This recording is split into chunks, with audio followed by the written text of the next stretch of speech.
ಕರ್ತನಲ್ಲಿ ಪ್ರೀತಿ ಅಂತ ಸಹೋದರ ಸಹೋದರಿಯರೇ, ನಿಮ್ಮೆಲ್ಲರಿಗೂ ತಂದೆಯ ದೇವನಾಮದಲ್ಲೂ ನಮ್ಮ ರಕ್ಷಕನ ಒಡೆಯನಾಗಿರಂತ ಯೇಸು ಕ್ರಿಸ್ತ ನಾಮದಲ್ಲೂ ವಂದನೆಗಳು ಸಲ್ಲಿಸುತ್ತಾ, ದೇವರೊಂದು ಕರುಣೆ ಕೃಪೆ ಪ್ರೀತಿಗಳಿಂದ ನಾವೆಲ್ಲರೂ ಈ free Bible study organised by Jesus loves ಮಿನಿಸ್ಟ್ರಿಗೆ ನಿಮ್ಮೆಲ್ಲರಿಗೂ ಸ್ವಾಗತ ಮಾಡೋನಾಗಿದ್ದೀನಿ.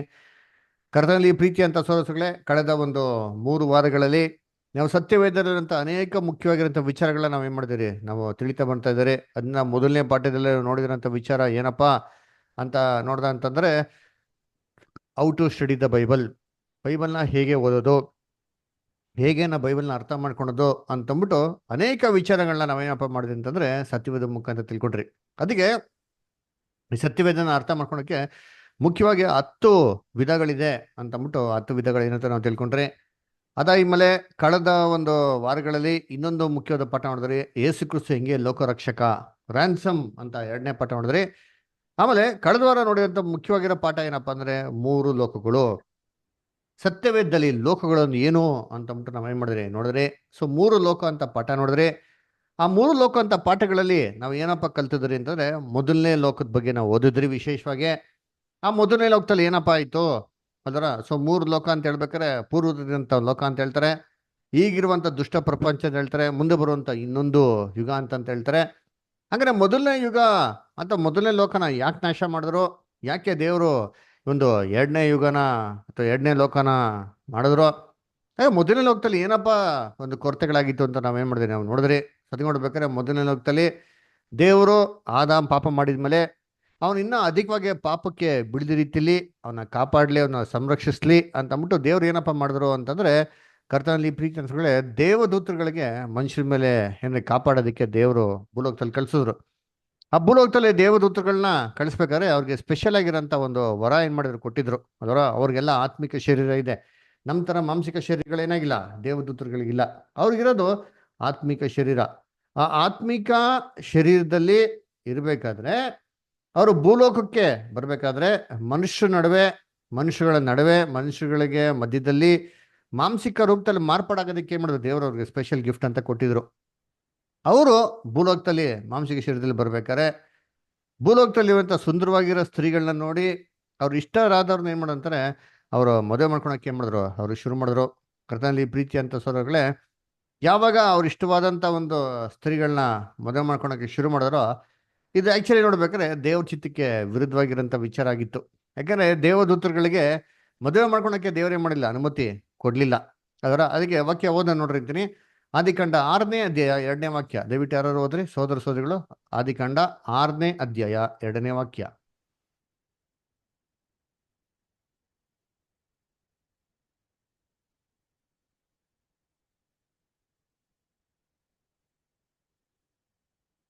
ದೇವಪುತ್ರರು ಮನುಷ್ಯ ಪುತ್ರಿಯರ ಸೌಂದರ್ಯವನ್ನು ನೋಡಿ ತಮಗೆ ಇಷ್ಟರಾದವರನ್ನು ಹೆಂಡರನ್ನಾಗಿ ಮಾಡಿಕೊಂಡರು. Very good. ನೋಡ್ರ, ಸೊ ಇಲ್ಲಿ ನೋಡ್ಬೇಕಾದ್ರೆ ದೇವಪುತ್ರರು ಏನ್ರಿ ಭೂಲೋಕದಲ್ಲಿರೋಂಥ ಸುಂದರವಾಗಿರೋ ಸ್ತ್ರೀಗಳನ್ನ ನೋಡಿ ಇಷ್ಟರಾದವ್ರನ್ನ ಏನ್ ಮಾಡಂತೆ, ಹೆಂಡರನ್ನಾಗಿ ಮಾಡಿಕೊಂಡರು ಅಂತ ಹೇಳ್ತಾರೆ. ಹಾಗಾದ್ರೆ ಇದು ಯಾರಪ್ಪ ದೇವಪುತ್ರರು ಅಂದ್ರೆ, ಪರಲೋಕದಂತ ದೂತರುಗಳ್ರಿ. ಇವರು ಭೂಲೋಕದಲ್ಲಿ ಇಷ್ಟರಾದವ್ರನ್ನ ಏನ್ ಮಾಡಂತೆ, ಹೆಂಡರನ್ನಾಗಿ ಮಾಡ್ಕೊಂಡ್ರು ಅಂತ ಅಂತಾರೆ. ಆಕ್ಚುಲಿ ದೇವದೂತರಿಗೆ ಮದುವೆಗಳು ಮಾಡ್ಕೊಳಕ್ಕೆ ಅನುಮತಿ ಇಲ್ಲ. ಯೇಸು ಕ್ರಿಸ್ತ ಕ್ಲಿಯರ್ ಆಗಿ ಹೇಳ್ತಾರೆ, ಅವರು ಭೂಲೋಕತಿರ್ಬೇಕು ಒಂದು ಪ್ರಶ್ನೆ ಕೇಳ್ದವಾಗ ಒಬ್ಬ ಸ್ತ್ರೀ 7 ಜನ ಪುರುಷನ ಮದುವೆ ಮಾಡ್ಕೊಂಡಿರ್ತಾರೆ, ಪುನರ್ತನದಲ್ಲಿ ಯಾರವ್ರಿಗೆ ಗಂಡನಾಗಿರ್ತಾರೆ ಅಂತ ಹೇಳ್ಬೇಕಾದ್ರೆ ಯೇಸು ಕ್ರಿಸ್ತ ಹೇಳ್ತಾರೆ, ಪರಲೋಕದ ದೂತರುಗಳು ಹೇಳ್ತಾರೆ ಅದು ಮದುವೆ ಮಾಡ್ಕೊಳೋದು ಇಲ್ಲ, ಮದುವೆ ಮಾಡ್ಕೊಡೋದು ಇಲ್ಲ ಅಂತ ಹೇಳ್ತಾರೆ. ಅಂದ್ರೆ ಪರಲೋಕದ ದೂತರುಗಳಿಗೆ ಮದುವೆ ಮಾಡ್ಕೊಳಕ್ಕೆ ಅನುಮತಿ ಇಲ್ಲ ರೀ. ಆದ್ರೆ ಇಲ್ಲಿ ಮದುವೆ ಮಾಡ್ಕೊಂಡು ಏನಪ್ಪಾ ಆದ್ರು ಅಂತಂದ್ರೆ, ಈ ಸ್ತ್ರೀಗಳ ಜೊತೆಗೆ ಸಂಬಂಧ ಇಟ್ಕೊಂಡಾಗ ಭೂಲೋಕದಲ್ಲಿ ರಾಕ್ಷಸಗಳು ಹುಟ್ಟರಂತೆ, ಮಹಾಶರೀರಗಳು ಹುಟ್ಟಿದ್ರಂತೆ. ನೋಡಿ ಓದನ, ಆದಿಕಾಂಡ 6ನೇ ಅಧ್ಯಾಯ 4 ಮತ್ತು 5ನೇ ವಾಕ್ಯ ಹೋಗ್ತಾರೆ.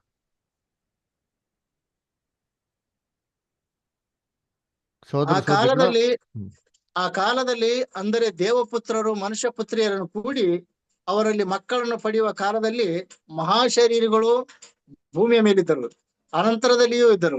ಪೂರ್ವದಲ್ಲಿ ಹೆಸರುಗೊಂಡ ಪರಾಕ್ರಮಶಾಲಿಗಳು ಇವರೇ. Very good. ನೋಡ್ರ, ಭೂಲೋಕದಲ್ಲಿ ಒಂದು ಕಾಲದಲ್ಲಿ ತುಂಬಾ ಹೆಸರುವಾಗಿರೋಂಥ ಪರಾಕ್ರಮಶಾಲಿಗಳು ಇವರೇ ಅಂತ ಹೇಳ್ತಾರೆ. ಇವರು ಯಾರಪ್ಪ ಅಂದ್ರೆ ರಾಕ್ಷಸಗಳು ಹುಟ್ಟಿದ್ರಂತೆ.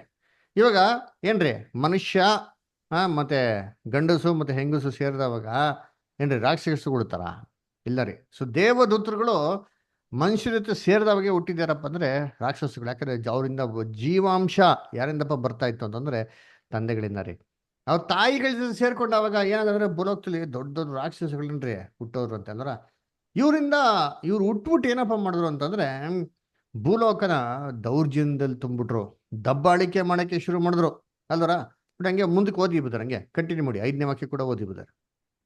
ಮನುಷ್ಯರ ಕೆಟ್ಟತನವು ಭೂಮಿಯ ಮೇಲೆ ಹೆಚ್ಚಾಗಿರುವುದನ್ನು, ಅವರು ಹೃದಯದಲ್ಲಿ ಯೋಚಿಸುವುದೆಲ್ಲವೂ ಯಾವಾಗಲೂ ಬರೇ ಕೆಟ್ಟದ್ದಾಗಿರುವುದನ್ನು ಯೆಹೋವನು ನೋಡಿ ತಾನು ಭೂಮಿಯ ಮೇಲೆ ಮನುಷ್ಯರನ್ನು ಉಂಟು ಮಾಡಿದ್ದಕ್ಕೆ ಪಶ್ಚಾತ್ತಾಪ ಪಟ್ಟು ತನ್ನ ಹೃದಯದಲ್ಲಿ ನೊಂದುಕೊಂಡನು. ನೋಡ್ರ ಸತ್ಯ ಏನ್ ಹೇಳ್ತಾರೆ ಅಂತಂದ್ರೆ ಅವರು ಭೂಲೋಕದಲ್ಲಿ ಏನ್ರಿ ಮನುಷ್ಯನ ಆಲೋಚನೆ ನೋಡಿದ್ರು, ಯೋಚನೆ ಮಾಡೋಂಥದ್ದು ಎಲ್ಲವೂ ಹೆಂಗಿತ್ತು ಅಂದ್ರೆ ಯಾವಾಗೋ ಕೆಟ್ಟದಾಗಿತ್ತು ಅಂತ ಹೇಳ್ತಾರೆ. ಭೂಲೋಕ ಏನ್ರಿ ಕೆಟ್ಟತನದಿಂದ ತುಂಬಿತ್ತು ಅಂತ ಹೇಳ್ತಾರೆ. ಈ ದೇವದೂತಗಳ ಒಂದು ಮಕ್ಳಿಗೆ ಹುಟ್ಟಿದಂಥ ರಾಕ್ಷಸಗಳ ನಿಮಿತ್ತ ಭೂಲೋಕ ಕೆಟ್ಟತನ ಏನಾಗಿತ್ತು, ಸಂಪೂರ್ಣವಾಗಿ ತುಂಬಿತ್ತು ಅಂತ ಹೇಳ್ತಾರೆ. ಅದಕ್ಕೆ ಈ ರಾಕ್ಷಸಗಳನ್ನ ನಾಶ ಮಾಡ್ಬೇಕು ಅಂತ ಅಂದ್ಬಿಟ್ಟೆ ದೇವ್ರು ಏನಪ್ಪಾ ಮಾಡಿದ್ರೆ ನೋವ ಮತ್ತೆ ಕುಟುಂಬನ ಕರೆದ್ಬಿಟ್ಟು ನಾವೇನ್ ಕಟ್ಟಿ ಅಂತ ಹೇಳ್ತಾರೆ. ನಾವೇನ್ ಕಟ್ತಾರೆ, 120 ವರ್ಷ ಕಟ್ತಾರೆ. ಆ ನಾವೇಳಿಗೆ ಹೋಗಿದ್ಮೇಲೆ ಏನಪ್ಪಾ ಮಾಡ್ತಾರೆ ಅಂತಂದ್ರೆ ಈ ಒಂದು ಜಲಪ್ರಳಯದಲ್ಲಿ ಈ ಭೂಮಿನ ಸಂಪೂರ್ಣವಾಗಿ ನಾಶ ಮಾಡ್ತಾರೆ. ಆ ಜಲಪ್ರಳಯದಲ್ಲಿ ಏನಪ್ಪಾ ಆಯ್ತು ಅಂದ್ರೆ ಈ ಒಂದು ಭೂಲೋಕದಲ್ಲಿ ಏನ್ರಿ ಈ ಒಂದು ರಾಕ್ಷಸರಿಗೆ ಹುಟ್ಟಿರಂತ ಎಲ್ಲ ಇದೆಲ್ಲ ಮಕ್ಕಳುಗಳು ಮತ್ತೆ ಈ ರಾಕ್ಷಸಗಳು ಏನಾದ್ರು ಸಂಪೂರ್ಣವಾಗಿ ಜಲಪ್ರಳಯದಲ್ಲಿ ನಾಶ ಆಗ್ಬಿಟ್ರು ಅಲ್ವರ. ಯಾಕಂದ್ರೆ ಇವರು ಮಹಾಶರೀರಿಗಳಾಗಿದ್ರು, ಭೂಲೋಕದಲ್ಲಿ ಮಾಂಸದಲ್ಲಿ ಇದ್ರು, ಎಲ್ಲ ಜಲಪ್ರಳಯ ಬರೋಕೆ ಸರ್ವನಾಶ ಆಗ್ಬಿಟ್ರು ಅಲ್ವರ. ಎಲ್ಲ ನೀರಲ್ಲಿ ಮುಳುಗೋಗ್ಬಿಟ್ರು ಅಲ್ವರ. ಆದ್ರೆ ಪಾಪ ಮಾಡಿರಂತ ದೇವದೂತರನ್ನ ಏನಪ್ಪ ಮಾಡಿದ್ರು ಅಂತ ನೋಡಿದ್ರೆ ದೇವದೂತರುಗಳಿಗೆ ಆತ್ಮಿಕ ಶರೀರದಿಂದ ಮಾಂಸಿಕ ಶರೀರ ಬಗ್ಗೆ ಮಾಡಿದ್ರು, ವರನ ಕೊಟ್ಟಿದ್ರು ಅಲ್ವರ. ಆಮೇಲೆ ಬೇಡ ಅಂದವಾಗ ಮಾಂಸಿಕ ಶರೀರದಿಂದ ತಿರ್ಗಾ ಆತ್ಮಿಕ ಶರೀರ ಹೋಗೋದಕ್ಕೆ ಮಾಡಿದ್ರು, ಸ್ಪೆಷಲ್ ಗಿಫ್ಟ್ ಕೊಟ್ಟಿದ್ರು. ಯಾವಾಗ ಜಲಪ್ರಳಯ ಬಂತೋ ಈ ದೇವದೂತರುಗಳೆಲ್ಲ ಏನಪ್ಪ ಮಾಡಿದ್ರು ಅಂತಂದ್ರೆ ಕರ್ತನಲ್ಲಿ ಪ್ರೀತಿ ಅಂತ ಸಹೋದರಗಳೇ ಏನ್ರಿ ಈ ಮಾಂಸಿಕ ಶರೀರದಿಂದ ಆತ್ಮಿಕ ಶರೀರಕ್ಕೆ ಮಾರ್ಪಾಡಾಗ್ಬಿಟ್ಟು ಅವರು ತಪ್ಪಿಸ್ಕೊಂಡ್ಬಿಟ್ಟು ಎಲ್ಲಪ್ಪ ಹೋಗ್ಬಿಟ್ರು, ದೇವ್ರ ಸನ್ನಿಧಾನಕ್ಕೆ ಹೋಗ್ಬಿಟ್ರ ಅಂತಂದ್ರೆ ಇಲ್ಲ ರೀ, ದೇವರವ್ರನ್ನ ಪರಲೋಕಕ್ಕೆ ಸೇರಿಸ್ಕೊಂಡ್ಲಿಲ್ಲ. ಮತ್ತೆ ಅವ್ರನ್ನ ಎಲ್ಲಪ್ಪ ಇಟ್ಟಿದ್ದಾರೆ ಅಂತಂದ್ರೆ ಭೂಲೋಕದ ವಾಯುಮಂಡಲದಲ್ಲೇ ಇಟ್ಟಿದ್ದಾರೆ ಅಲ್ವರ. ಅದಕ್ಕೆ ನೋಡ್ರಿ ಬೈಬಲಲ್ಲಿ ಹೇಳ್ತಾರೆ, ವಾಕ್ಯನ ಓದನ 2ನೇ ಪೇತ್ರ 2ನೇ ಅಧ್ಯಾಯ 4ನೇ ವಾಕ್ಯ, 2 Peter 2:4.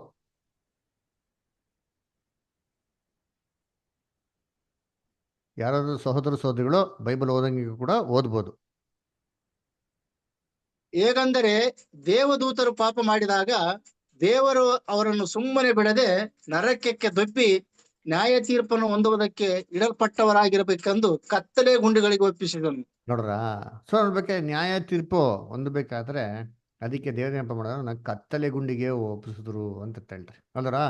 ಅವ್ರನ್ನ ಪರಲೋಕಕ್ಕೆ ಸೇರಿಸ್ಕೊಂಡಿದ್ದಾರೆ, ಕತ್ತಲೆ ಗುಂಡಿಗೆ ಏನ್ ಮಾಡೋರ್ನ ಅವನ್ನ ಒಪ್ಪಿಸ್ಬಿಟ್ಟಿದ್ದಾರೆ ಅದರ. ಅದರಿಂದ ಈ ಭೂಲೋಕಕ್ಕೆ ಬರೋದು, ಮಾನಸಿಕ ರೀತಿಯಲ್ಲಿ ಮಾರ್ಪಾಡಾಗೋದು, ತಿರ್ಗಿ ಆತ್ಮಿಕ ರೀತಿ ಹೋಗೋಂಥ ವರನ ದೇವರು ತೆಗೆದ್ಬಿಟ್ರು. ಅದಕ್ಕೆ ಕಟ್ಟಾಕ್ಬಿಟ್ರು, ರಿಸ್ಟ್ರಿಕ್ಟ್ ಮಾಡ್ಬಿಟ್ರು, ಬಂಧನದಲ್ಲಿ ಇಟ್ಬಿಟ್ರು. ಅಂದ್ರೆ ಭೂಮಿಯ ಒಂದು ಏನ್ರಿ ವಾಯುಮಂಡಲ ದೇವ್ರೇ ಮಾಡಿದ್ರು ಅದನ್ನ ಇಟ್ಬಿಟ್ಟಿದ್ದಾರೆ. ಈ ರೀತಿ ಮೊದಲನೇ ಲೋಕರ ನಾಶ ಮಾಡಿದ್ರು ಅಂತ ನೋಡ್ತಾರೆ ಅಲ್ದ್ರ. ಅದಕ್ಕೆ ಮೊದಲನೇ ಲೋಕದಲ್ಲಿ ಏನಪ್ಪ ನಾಶ ಮಾಡಿದ್ರು ಆ ವಾಕ್ಯ ಇನ್ನೊಂದ್ಸತಿ ಓದನ ಹೇಳ್ರಿ. ಯಾರಾದ್ರ 2ನೇ ಪೇತ್ರ 3ನೇ ಅಧ್ಯಾಯ 5ನೇ ವಾಕ್ಯ ಓದ್ರಿತೀರಿ. 2ನೇ ಪೇತ್ರ 3ನೇ ಅಧ್ಯಾಯ 5ನೇ ವಾಕ್ಯ ಓದ್ರಿ ದಯವಿಟ್ಟು.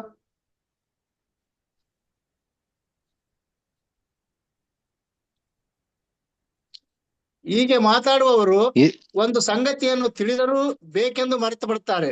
ಅದೇನೆಂದರೆ ಪೂರ್ವಕಾಲದಲ್ಲಿದ್ದ ಭೂಮ್ಯಾಕಾಶಗಳು ದೇವರ ವಾಕ್ಯದ ಮೂಲಕ ನೀರಿನಿಂದ ಉಂಟಾಗಿ ನೀರಿನಿಂದ ಆಧಾರಗೊಂಡಿರುವಲ್ಲಿ ಆ ನೀರುಗಳಿಂದಲೇ ಆ ಕಾಲದಲ್ಲಿದ್ದ ಲೋಕವು ಜಲಪ್ರಳಯದಲ್ಲಿ ನಾಶವಾಯಿತು. ನೋಡ್ರ ಆ ಕಾಲದಲ್ಲಿರಂತ ಲೋಕವನ್ನು ಏನ್ರಿ ಜಲಪ್ರಳಯದಿಂದ ನಾಶ ಮಾಡೋದು ಅಂತ ಹೇಳ್ತಾರೆ. ನೋಡಿ ಇಲ್ಲಿ ವಾಕ್ಯದಲ್ಲಿ ಗಮನಿಸಿದ್ರೆ ಏನ್ ಹೇಳ್ತಾರೆ ಅಂದ್ರೆ ಆ ಕಾಲದಲ್ಲಿರಂತ ಒಂದು ಭೂಮಿ ಆಕಾಶ ಅದರ ನೀರಿಂದ ಉಂಟಾಗಿ ನೀರಿಂದ ಆಧಾರಗೊಂಡು ಅದೇ ನೀರುಗಳಿಂದ ಆ ಕಾಲದಂತ ಲೋಕ ನಾಶ ಆಯಿತು ಅಂತ ಹೇಳ್ತಾರೆ. ಅಂದ್ರೆ ಇಲ್ಲಿ ನೀವು ಅಬ್ಸರ್ವ್ ಮಾಡೋದಂತಂದ್ರೆ ಒಂದು ಕಾಲ ಇತ್ತು, ಒಂದು ಲೋಕ ಇತ್ತು. ಆ ಲೋಕ ಜಲಪ್ರಳಯದಲ್ಲಿ ನಾಶ ಮಾಡಿದ್ರು ಅಂತ ಹೇಳ್ತಾರೆ. ಆ ಲೋಕ ಅಂತ ಹೇಳ್ಬೇಕಾದ್ರೆ ಆ ಲೋಕದಲ್ಲಿ ಏನಪ್ಪಾ ಇದೆ ಅಂತ ಹೇಳ್ತಾರೆ ಅಂತಂದ್ರೆ ಒಂದು ಭೂಮಿ ಇದೆ, ಒಂದು ಆಕಾಶ ಇದೆ ಅಂತ ಹೇಳ್ತಾರೆ. ಅಲ್ರ ಈ ಭೂಮಿ ಆಕಾಶನೇ ಏನಪ್ಪ ಮಾಡಿದ್ರು ಅಂದ್ರೆ ಜಲಪ್ರಳಯದಲ್ಲಿ ನಾಶ ಮಾಡಿದ್ರು ಅಂತ ಹೇಳ್ತಾರೆ. ಅಂದ್ರೆ ಭೂಮಿ ಏನಪ್ಪ ನಾಶ ಮಾಡಿದ್ರು ಆ ಮೊದಲನೇ ಲೋಕದಲ್ಲಿ ಭೂಮಿನ ಏನ್ ನಾಶ ಮಾಡಿದ್ರು, ಅದರ ಆಕಾಶನ ಏನು ಆಕಾಶದಲ್ಲಿ ಏನ್ ನಾಶ ಮಾಡಿದ್ರು ನೋಡಿದ್ರೆ, ಇನ್ ನೇರವಾಗಿರಂತ ಭಾಷೆಯಲ್ಲಿ ಮಾತಾಡಂತ ಆಕಾಶ, ನೇರವಾಗಿರಂತ ಭಾಷೆಯಲ್ಲಿ ಮಾತಾಡಂತ ಭೂಮಿನ ಏನ್ ಮಾಡಕ್ ಹೋಗಿಲ್ಲ, ನಾಶ ಮಾಡಕ್ ಹೋಗಿಲ್ಲ ರೀ ಅಲ್ವರ. ಅದು ಬದಲಾಗಿ ಭೂಮಿ ಅಂತಂದ್ರೆ ಸತ್ಯವೇದಲ್ಲಿ ಏನಪ್ಪಾ ಅಂತಂದ್ರೆ ಏನ್ರಿ, ಭೂಮಿ ಅಂತಂದ್ರೆ ಒಂದು ಏನು ವ್ಯವಸ್ಥೆ, ಆ ಭೂಲೋಕದಲ್ಲಿರುವಂತ ಮನುಷ್ಯರ ಒಂದು ವ್ಯವಸ್ಥೆ ಏನಾಯ್ತು ಅಂತಂದ್ರೆ ಸಂಪೂರ್ಣವಾಗಿ ನಾಶ ಆಯ್ತು. ಅಂದ್ರೆ ಅದಕ್ಕೆ ಸೊಸೈಟಿ, ಸಮಾಜ ಏನಪ್ಪ ಆಗಿತ್ತು ಅಂದ್ರೆ ಆ ಕಾಲದಲ್ಲಿ ಕೆಟ್ಟತನದಿಂದ ಕಂಪ್ಲೀಟ್ ಆಗಿ ಏನಾಗಿತ್ರಿ, ತುಂಬೋಗಿತ್ರಿ ಅಲ್ವರ. ಅದಕ್ಕೆ ನಾವು ಓದ್ಬೇಕಾರೆ ನೋಡ್ರಿ ಆದಿಕಾಂಡದಲ್ಲಿ ಏನ್ ನೋಡಿದ್ರಿ ನೋಡಿ, ವಾಕ್ಯ ಇನ್ನೊಂದ್ಸತಿ ಓದನ, ದಯವಿಟ್ಟು ಓದ್ರಿ. ಆದಿಕಾಂಡ 6ನೇ ಅಧ್ಯಾಯದಲ್ಲಿ ದಯವಿಟ್ಟು ಓದಿಂತೀನಿ.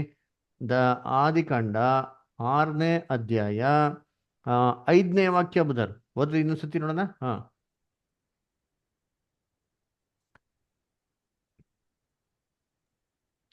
ಆ ಕಾಲದಲ್ಲಿ ಮನುಷ್ಯರ ಕೆಟ್ಟತನವು ಭೂಮಿಯ ಮೇಲೆ ಹೆಚ್ಚಾಗಿರುವುದನ್ನು, ಅವನ ಹೃದಯದಲ್ಲಿ ಯೋಚಿಸುವುದೆಲ್ಲವೂ ಯಾವಾಗಲೂ ಬರೀ ಕೆಟ್ಟದಾಗಿರುವುದನ್ನು ಯೆಹೋವನು ನೋಡಿ, ತಾನು ಭೂಮಿಯ ಮೇಲೆ ಮನುಷ್ಯರನ್ನು ಉಂಟು ಮಾಡಿದ್ದಕ್ಕೆ ಪಶ್ಚಾತ್ತಾಪ ಪಟ್ಟು ತನ್ನ ಹೃದಯದಲ್ಲಿ ನೊಂದುಕೊಂಡನು. ನೋಡ್ರ, ಹೃದಯದಲ್ಲಿ ಏನ್ ಮಾಡಂತೆ, ನೊಂದುಕೊಂಡನು. ಆಮೇಲೆ ಕಂಟಿನ್ಯೂ ಮಾಡಿ ಬಿಡ್ತಾರ. ಮತ್ತು ಯೆಹೋವನು, ನಾನು ಸೃಷ್ಟಿಸಿದ ಮನುಷ್ಯ ಜಾತಿಯನ್ನು ಭೂಮಿಯ ಮೇಲಿನಿಂದ ಅಳಿಸಿ ಬಿಡುವೆನು, ಅದನ್ನು ಉಂಟು ಮಾಡಿದ್ದಕ್ಕೆ ನನ್ನಲ್ಲಿ ಪಶ್ಚಾತ್ತಾಪ ಹುಟ್ಟಿತು, ಮನುಷ್ಯರೊಂದಿಗೆ ಸಕಲ ಮೃಗ ಕ್ರಿಮಿ ಪಕ್ಷಿಗಳನ್ನು ಅಳಿಸಿ ಬಿಡುವೆನು ಅಂದುಕೊಂಡನು. ನೋಡ್ರ, ಅಲ್ಲಿ ನೋಡ್ಬೇಕಾದ್ರೆ ವಾಕ್ಯದಲ್ಲಿ ಹೇಳ್ತಾರೆ, 5ನೇ ವಾಕ್ಯದಲ್ಲಿ ಭೂಮಿಯು ಕೆಟ್ಟತನದಿಂದ ತುಂಬಿಕೊಂಡಿತ್ತು ಅಂತ ನೋಡಿದ್ರೆ ಅಲ್ಲರ. ಅಬ್ಸರ್ವ್ ಮಾಡಿದ್ರ ವಾಕ್ಯನ? ಯಾರು ಅಬ್ಸರ್ವ್ ಮಾಡಿದ್ರ ಅಲ್ಲರ? ನೋಡಿ, ಆದಿಕಾಂಡದಲ್ಲಿ ಬಹು ಸ್ಪಷ್ಟವಾಗಿ ಬರ್ತಾರೆ, ಭೂಮಿಯು ಕೆಟ್ಟತನದಿಂದ ಏನಾಗಿತ್ತಂತೆ ಅಲ್ಲಿ ತುಂಬಿಕೊಂಡಿತ್ತು ಅಂತ ನಾವೇನ್ ಮಾಡ್ತೀರಿ, ನಾವು ವಾಕ್ಯ ನೋಡ್ತೀರಿ ಅಲ್ವರ. ಹಂಗಂದ್ರೆ ಏನ್ರಿ, ಭೂಮಿಯು ಏನ್ರಿ ಕೆಟ್ಟತನದಿಂದ ತುಂಬಿತ್ತು ಅಂತ ಏನರ್ಥ ಅಲ್ವರ?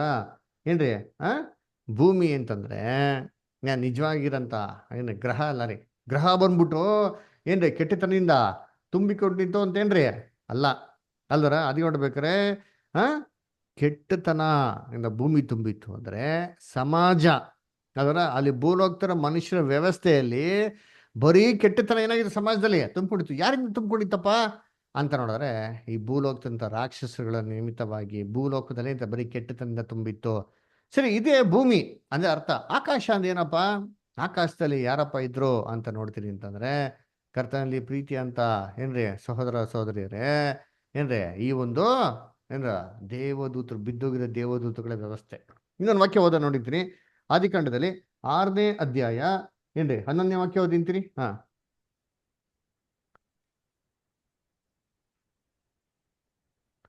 ಆದಿಕಾಂಡ 6:11. ದೇವರ ದೃಷ್ಟಿಗೆ ಕೆಟ್ಟು ಹೋಗಿದ್ದರು, ಅನ್ಯಾಯವು ಲೋಕವನ್ನು ತುಂಬಿಕೊಂಡಿತ್ತು, ದೇವರು ಲೋಕವನ್ನು ನೋಡಿದಾಗ ಅದು ಕೆಟ್ಟು ಹೋಗಿತ್ತು, ನಿವಾಸಿಗಳೆಲ್ಲರೂ ತಮ್ಮ ನಡವಳಿಕೆಯನ್ನು ಕೆಡಿಸಿಕೊಂಡಿದ್ದರು. Very good. ನೋಡ್ರ, ಇಲ್ಲಿ ನೋಡ್ಬೇಕಾದ್ರೆ ಏನ್ ನೋಡ್ತೀರಿ ಅಂತಂದ್ರೆ ಏನ್ರಿ, ಭೂಲೋಕ ದೇವರ ದೃಷ್ಟಿಗೆ ಕೆಟ್ಟು ಹೋಗಿತ್ತು ಅಂತ ನೋಡ್ತೀರಿ. ಏನೋ ಭೂಲೋಕ ಅಂತಂದ್ರೆ ಭೂಲೋಕದವರು ಅಂತಂದ್ರೆ ಆ ಜನಗಳ ವ್ಯವಸ್ಥೆ ರೀ ಅಲ್ವರ. ಅದು ನೋಡ್ಬೇಕಾದ್ರೆ ದೇವ್ರ ಲೋಕವನ್ನು ನೋಡಿದಾಗ ಅದು ಕೆಟ್ಟು ಹೋಗಿತ್ತು. ಭೂಲೋಕ ಕೆಟ್ಟೋಗಿತ್ತಾನೇನೋ, ಕಲ್ಲು ಬಂಡೆ ಮರ ಗುಡುಗಳು ಇವೆಲ್ಲ ಬೆಟ್ಟ ಗುಡ್ಡಗಳು ಕೆಟ್ಟೋಗಿತ್ತಾ ಅಂದ್ರೆ ಇಲ್ಲ ರೀ, ಮನುಷ್ಯನ ವ್ಯವಸ್ಥೆ. ಅದಕ್ಕೆ ಹೇಳ್ಬೇಕಾದ್ರೆ ಹೇಳೋದು ಭೂಲೋಕದವರು ದೇವರ ದೃಷ್ಟಿಗೆ ಕೆಟ್ಟು ಹೋಗಿದ್ರು ಅಂತ ಹೇಳ್ತಾರೆ. ಭೂಮಿಯಲ್ಲಿ ಮನುಷ್ಯ ಒಂದು ವ್ಯವಸ್ಥೆ ಇತ್ತಲ್ಲ, ಆ ಸಮಾಜ ಇತ್ತಲ್ಲ, ಬರೀ ಕೆಟ್ಟದನ್ನ ತುಂಬಿದ ರಾಕ್ಷಸಗಳಿಂದ. ಆಕಾಶದಲ್ಲಿ ಈ ಬಿದ್ದೋಗಿರೋ ದೂತರುಗಳು ಮತ್ತೆ ಸೇತಾನಿಂದ ಅದೇನಾಗಿತ್ತು, ಕೆಟ್ಟತನದಿಂದ ತುಂಬಿತ್ತು. ಅದಕ್ಕೆ ಭೂಮಿ ಆಕಾಶ ಅಂತ ಹೇಳಿದ್ರಿ. ಇವೆರಡೂ ಸೇರ್ಬಿಟ್ಟು ಒಂದು ಲೋಕವಾಗಿತ್ತು. ಈ ಲೋಕದಲ್ಲಿ ಇವ್ರದೇ ಆಡಳಿತ ಇತ್ತು. ಇದನ್ನ ದೇವ್ರೇ ಮಾಡಿದ್ರು, ಜಳಪಳಯದಲ್ಲಿ ನಾಶ ಮಾಡಿದ್ರು ಅಂತ ನೋಡ್ತೀರಿ ಅಲ್ವರ. ಅದಕ್ಕೆ ನೋಡ್ಬೇಕಾದ್ರೆ ಆ ನೀರಿನಿಂದಲೇ ಆ ಕಾಲ ಅಂತ ಲೋಕವನ್ನು ಜಳಪಳಯದಲ್ಲಿ ನಾಶ ಮಾಡಿದ್ರು ಅಂತಂದ್ರೆ ಏನಪ್ಪಾ ಅಂದ್ರೆ, ಆ ಕಾಲದಂತ ಲೋಕವನ್ನು ದೇವರು ಏನಪ್ಪಾ ಮಾಡಿದ್ರು ಅಂದ್ರೆ ಈ ತರ ಜಳಪಳಯದ ಮುಖಾಂತರ ಆ ಸಿಸ್ಟಮ್ನ ಏನ್ ಮಾಡಿದ್ರು, ನಾಶ ಮಾಡಿದ್ರು ಅಂತ ಹೇಳ್ತಾರೆ. ಜಳಪಳಯದಲ್ಲಿ ಈ ರಾಕ್ಷಸಗಳನ್ನ ನಾಶ ಮಾಡಿದ್ರು. ಈ ಒಂದು ಆಕಾಶ ಮಂಡಲದಲ್ಲಿ ದೇವದೂತರು ಮಾಂಸಕ್ಕೆ ಮತ್ತೆ ಆತ್ಮಿಕ ಶರೀರಕ್ಕೆ ಬಂದು ಹೋಗೋಂತ ಒಂದು ವ್ಯವಸ್ಥೆ ಮಾಡಿದ್ರು, ನಾಶ ಮಾಡಿದ್ರು ಅಲ್ವರ. ಅದಕ್ಕೆ ನೋಡ್ಬೇಕಾದ್ರೆ ಕರ್ತನಲ್ಲಿ ಪ್ರೀತಿ ಅಂತ ಸಹೋದರ ಸಹೋದರಿಗಳೇ, ನೋವ ನಾವೇನ ಕಟ್ತಾರೆ, ನಾವೆಲ್ಲಿ ಹೇಳ್ತಾರೆ 1 ವರ್ಷ 1 ತಿಂಗಳು ಏನ್ರಿ 15 ದಿವಸ ನಾವೆಲ್ಲ ಏನಾಗಿರ್ತಾರೆ ಅವರು ಅವ್ರು ಇರ್ತಾರೆ. ಅದರ ಅದೆಲ್ಲ ಮುಗ್ದಿದ್ಮೇಲೆ ನೀರೆಲ್ಲ ಎಂದ್ರೆ ಇಳಿದಿದ್ಮೇಲೆ ನೋವ ಏನಪ್ಪ ಮಾಡ್ತಂದ್ರೆ ಅರರಾತ್ ಪರ್ವತ ಹತ್ರ ಬಂದು ಏನ್ ಮಾಡ್ತಾರೆ, ತನ್ನ ದೋಣಿಯಿಂದ ಹೊರಗಡೆ ಬರ್ತಾರೆ. ಹೊರಗಡೆ ಬಂದ್ಮೇಲೆ ದೇವರು ಅವ್ರ ಹತ್ರ ಒಡಂಬಡಿಕೆ ಮಾಡ್ಕೊಂತಾರೆ. ಅವಾಗೆ ಮೊದಲನೇ ಬಾರಿಗೆ ಆಕಾಶ ಮಂಡಲದಲ್ಲಿ ಏನ್ರಿ ಮುಗಿಲು ಬಿಲ್ಲು ಏನಾಗೋದು ಕಾಣಿಸ್ಕೊಳ್ಳೋದು, ರೈನ್ಬೋ. ನೋಡ್ರ ರೈನ್ಬೋ ಹೆಂಗ್ ಬಂತು, ಬೈಬಲ್ನ ಕೊಟ್ಟವ್ರು ಅಂತೀನಿ ರೈನ್ಬೋ ಬಂದಿರೋದು ಅಲ್ವರ. ಸೈಂಟಿಸ್ಟ್ ಎಲ್ಲ ಕಂಡುಹಿಡಿದಕ್ಕೆ ಮುಂಚೆ ಅಲ್ವರ ಬೈಬಲ್ನಲ್ಲಿ ಫಸ್ಟ್ ಟೈಮ್ ರೈನ್ಬೋ ಬಗ್ಗೆ ಏನು ಮಾಡೋದು ನಮ್ಗೆ ಕೊಟ್ಟವ್ರು ಅಂತೀರಿ. ಇದೇನಪ್ಪ ಅಂತಂದ್ರೆ ದೇವರು ಮನುಷ್ಯರ ಹತ್ರ ಮಾಡಿರೋಂಥ ಒಡಂಬಡಿಕೆ ಏನ್ ಮಾಡ್ತಾರೆ, ಸೂಚನೆ ಮಾಡ್ತಾರೆ. ಅಲ್ವರ ಆವತ್ತು ದೇವರು ವಾಗ್ದಾನ ಮಾಡ್ತಾರೆ, ಇನ್ನು ಮೇಲೆ ನಾನು ಇಡೀ ಭೂಮಿಯನ್ನು ಜಲಪ್ರಳಯದಲ್ಲಿ ಈ ತರ ನಾಶ ಮಾಡೋದಿಲ್ಲ ಅಂತಂದ್ಬಿಟ್ಟು. ಅಲ್ವರ ಅಂದ ಕರ್ತನಲ್ಲಿ ಪ್ರೀತಿ ಅನಿಸೋಗಳೇ, ಅಲ್ಲಿಂದ ಏನಪ್ಪ ಆಯ್ತು ಅಂತಂದ್ರೆ ಎರಡನೇ ಲೋಕ ಪ್ರಾರಂಭ ಆಯ್ತು. ಚೆನ್ನಾಗಿ ಜ್ಞಾಪನ ಇಟ್ಕೊಳ್ರಿ. ಏನ್ರಿ ಇವಾಗ ನೋವ ಏನ್ ಮಾಡಿದ್ರು, ಏನ್ ಮಾಡಿದವರು ಹೊರಗಡೆ ಬಂದ್ರು ಅಲ್ರ. ನಾವೇಂದ ಹೊರಗಡೆ ಬಂದ್ರು ಅಂತಂದ್ರೆ ಏನಪ್ಪ ಅರ್ಥ, ಏನ್ರಿ ಬೇರೆ ಏನಾರ ಗ್ರಹಕ್ಕೆ ಹೋಗ್ಬಿಟ್ರಾ ಅಲ್ವರ, ಅಂದ್ರೆ ಬೇರೆ ಏನೋ ಹೊಸ ಒಂದು ಭೂಮಂಡಲನ ಸೃಷ್ಟಿ ಮಾಡಿದ್ರಾ ದೇವ್ರು ಹೋಗೋದಿಕ್ಕೆ ಅಂದ್ರೆ ಇಲ್ಲ ರೀ. ಅದೇ ಭೂಮಿ ಅದೇ ವ್ಯವಸ್ಥೆ ರೀ, ಅಂದ್ರೆ ಅದೇ ಗ್ರಹ. ಬೇರೆ ಯಾವ್ದು ಹೊಸ ಗ್ರಹದಲ್ಲಿ ದೇವ್ರು ಏನ್ ಮಾಡ್ಲಿಲ್ಲ ರೀ, ಹೋಗ್ಲೇ ಇಲ್ಲ ರೀ. ಅದೇ ಭೂಮಿಲಿ ಅದೇ ವ್ಯವಸ್ಥೆಲಿ ಏನಾಗಿದ್ರು ಇದ್ರು.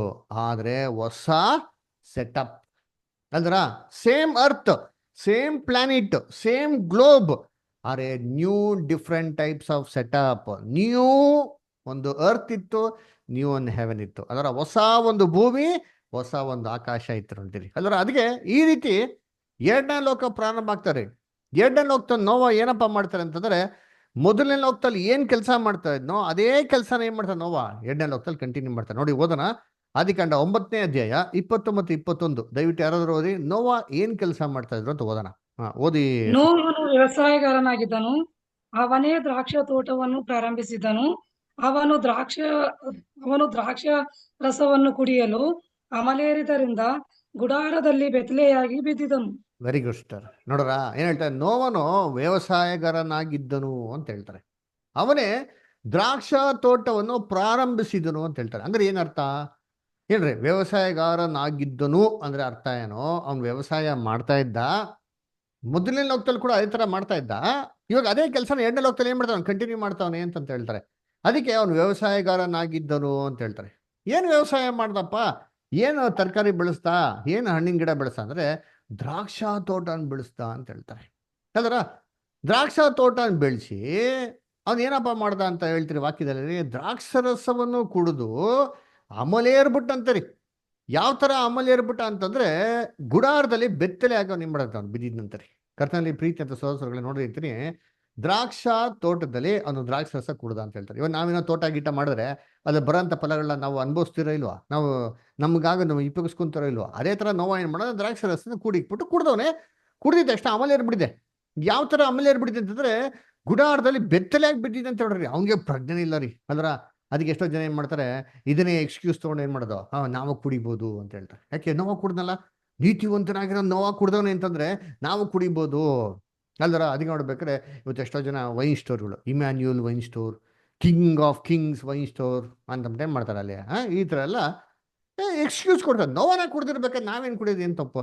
ಅದರ ನೋವು ಫುಲ್ ಟೈಟ್ ಆಗ್ಬಿಟ್ಟ, ಅದರ ಬೆತ್ತಲಾಗಿ ಬಿದ್ದ, ನಾವು ಅಷ್ಟೆಲ್ಲ ಕುಡಿಯೋದಿಲ್ಲ, ಸ್ವಲ್ಪ ಏನ್ ಮಾಡ್ತೀವಿ ನಾವು ಕುಡಿತೀರಿ, ಪರವಾಗಿಲ್ಲ ಅಂದ್ಬಿಟ್ಟದ್ರ. ಕರ್ತನಲ್ಲಿ ಪ್ರೀತಿ ಅಂತ ಸರೋಗಳೇ, ಕುಡಿಬೋದಾ ದೇವ್ರ ಮಕ್ಕಳು, ಕುಡಿಕರು ದೇವರಾಜ್ಯಕ್ಕೆ ಹೋಗ್ತಾರಾ ಅಂತಂದ್ರೆ ಬೈಬಲ್ ವಾಕ್ಯ ಏನ್ ಹೇಳ್ತಾರೆ, ಅದರ ಕುಡಿಯೋರು, ಕಳ್ಳರು, ಲೋಬಿಗಳು ಇವರೆಲ್ಲ ಏನಂತೆ ಬೈಯೋರು, ಸುಳಿದುಕೊಳ್ಳೋರು ಇವರೆಲ್ಲ ಈಕ್ವಲ್ ರೀ, ಎಲ್ಲ ಸೇಮ್, ಇವರೆಲ್ಲ ದೇವರಾಜ್ಯಕ್ಕೆ ಹೋಗಿ ಸಾಧ್ಯನೇ ಇಲ್ಲ ಅಂತ ಹೇಳ್ತಾರೆ. ಎಲ್ಲಿದೆ ವಾಕ್ಯ?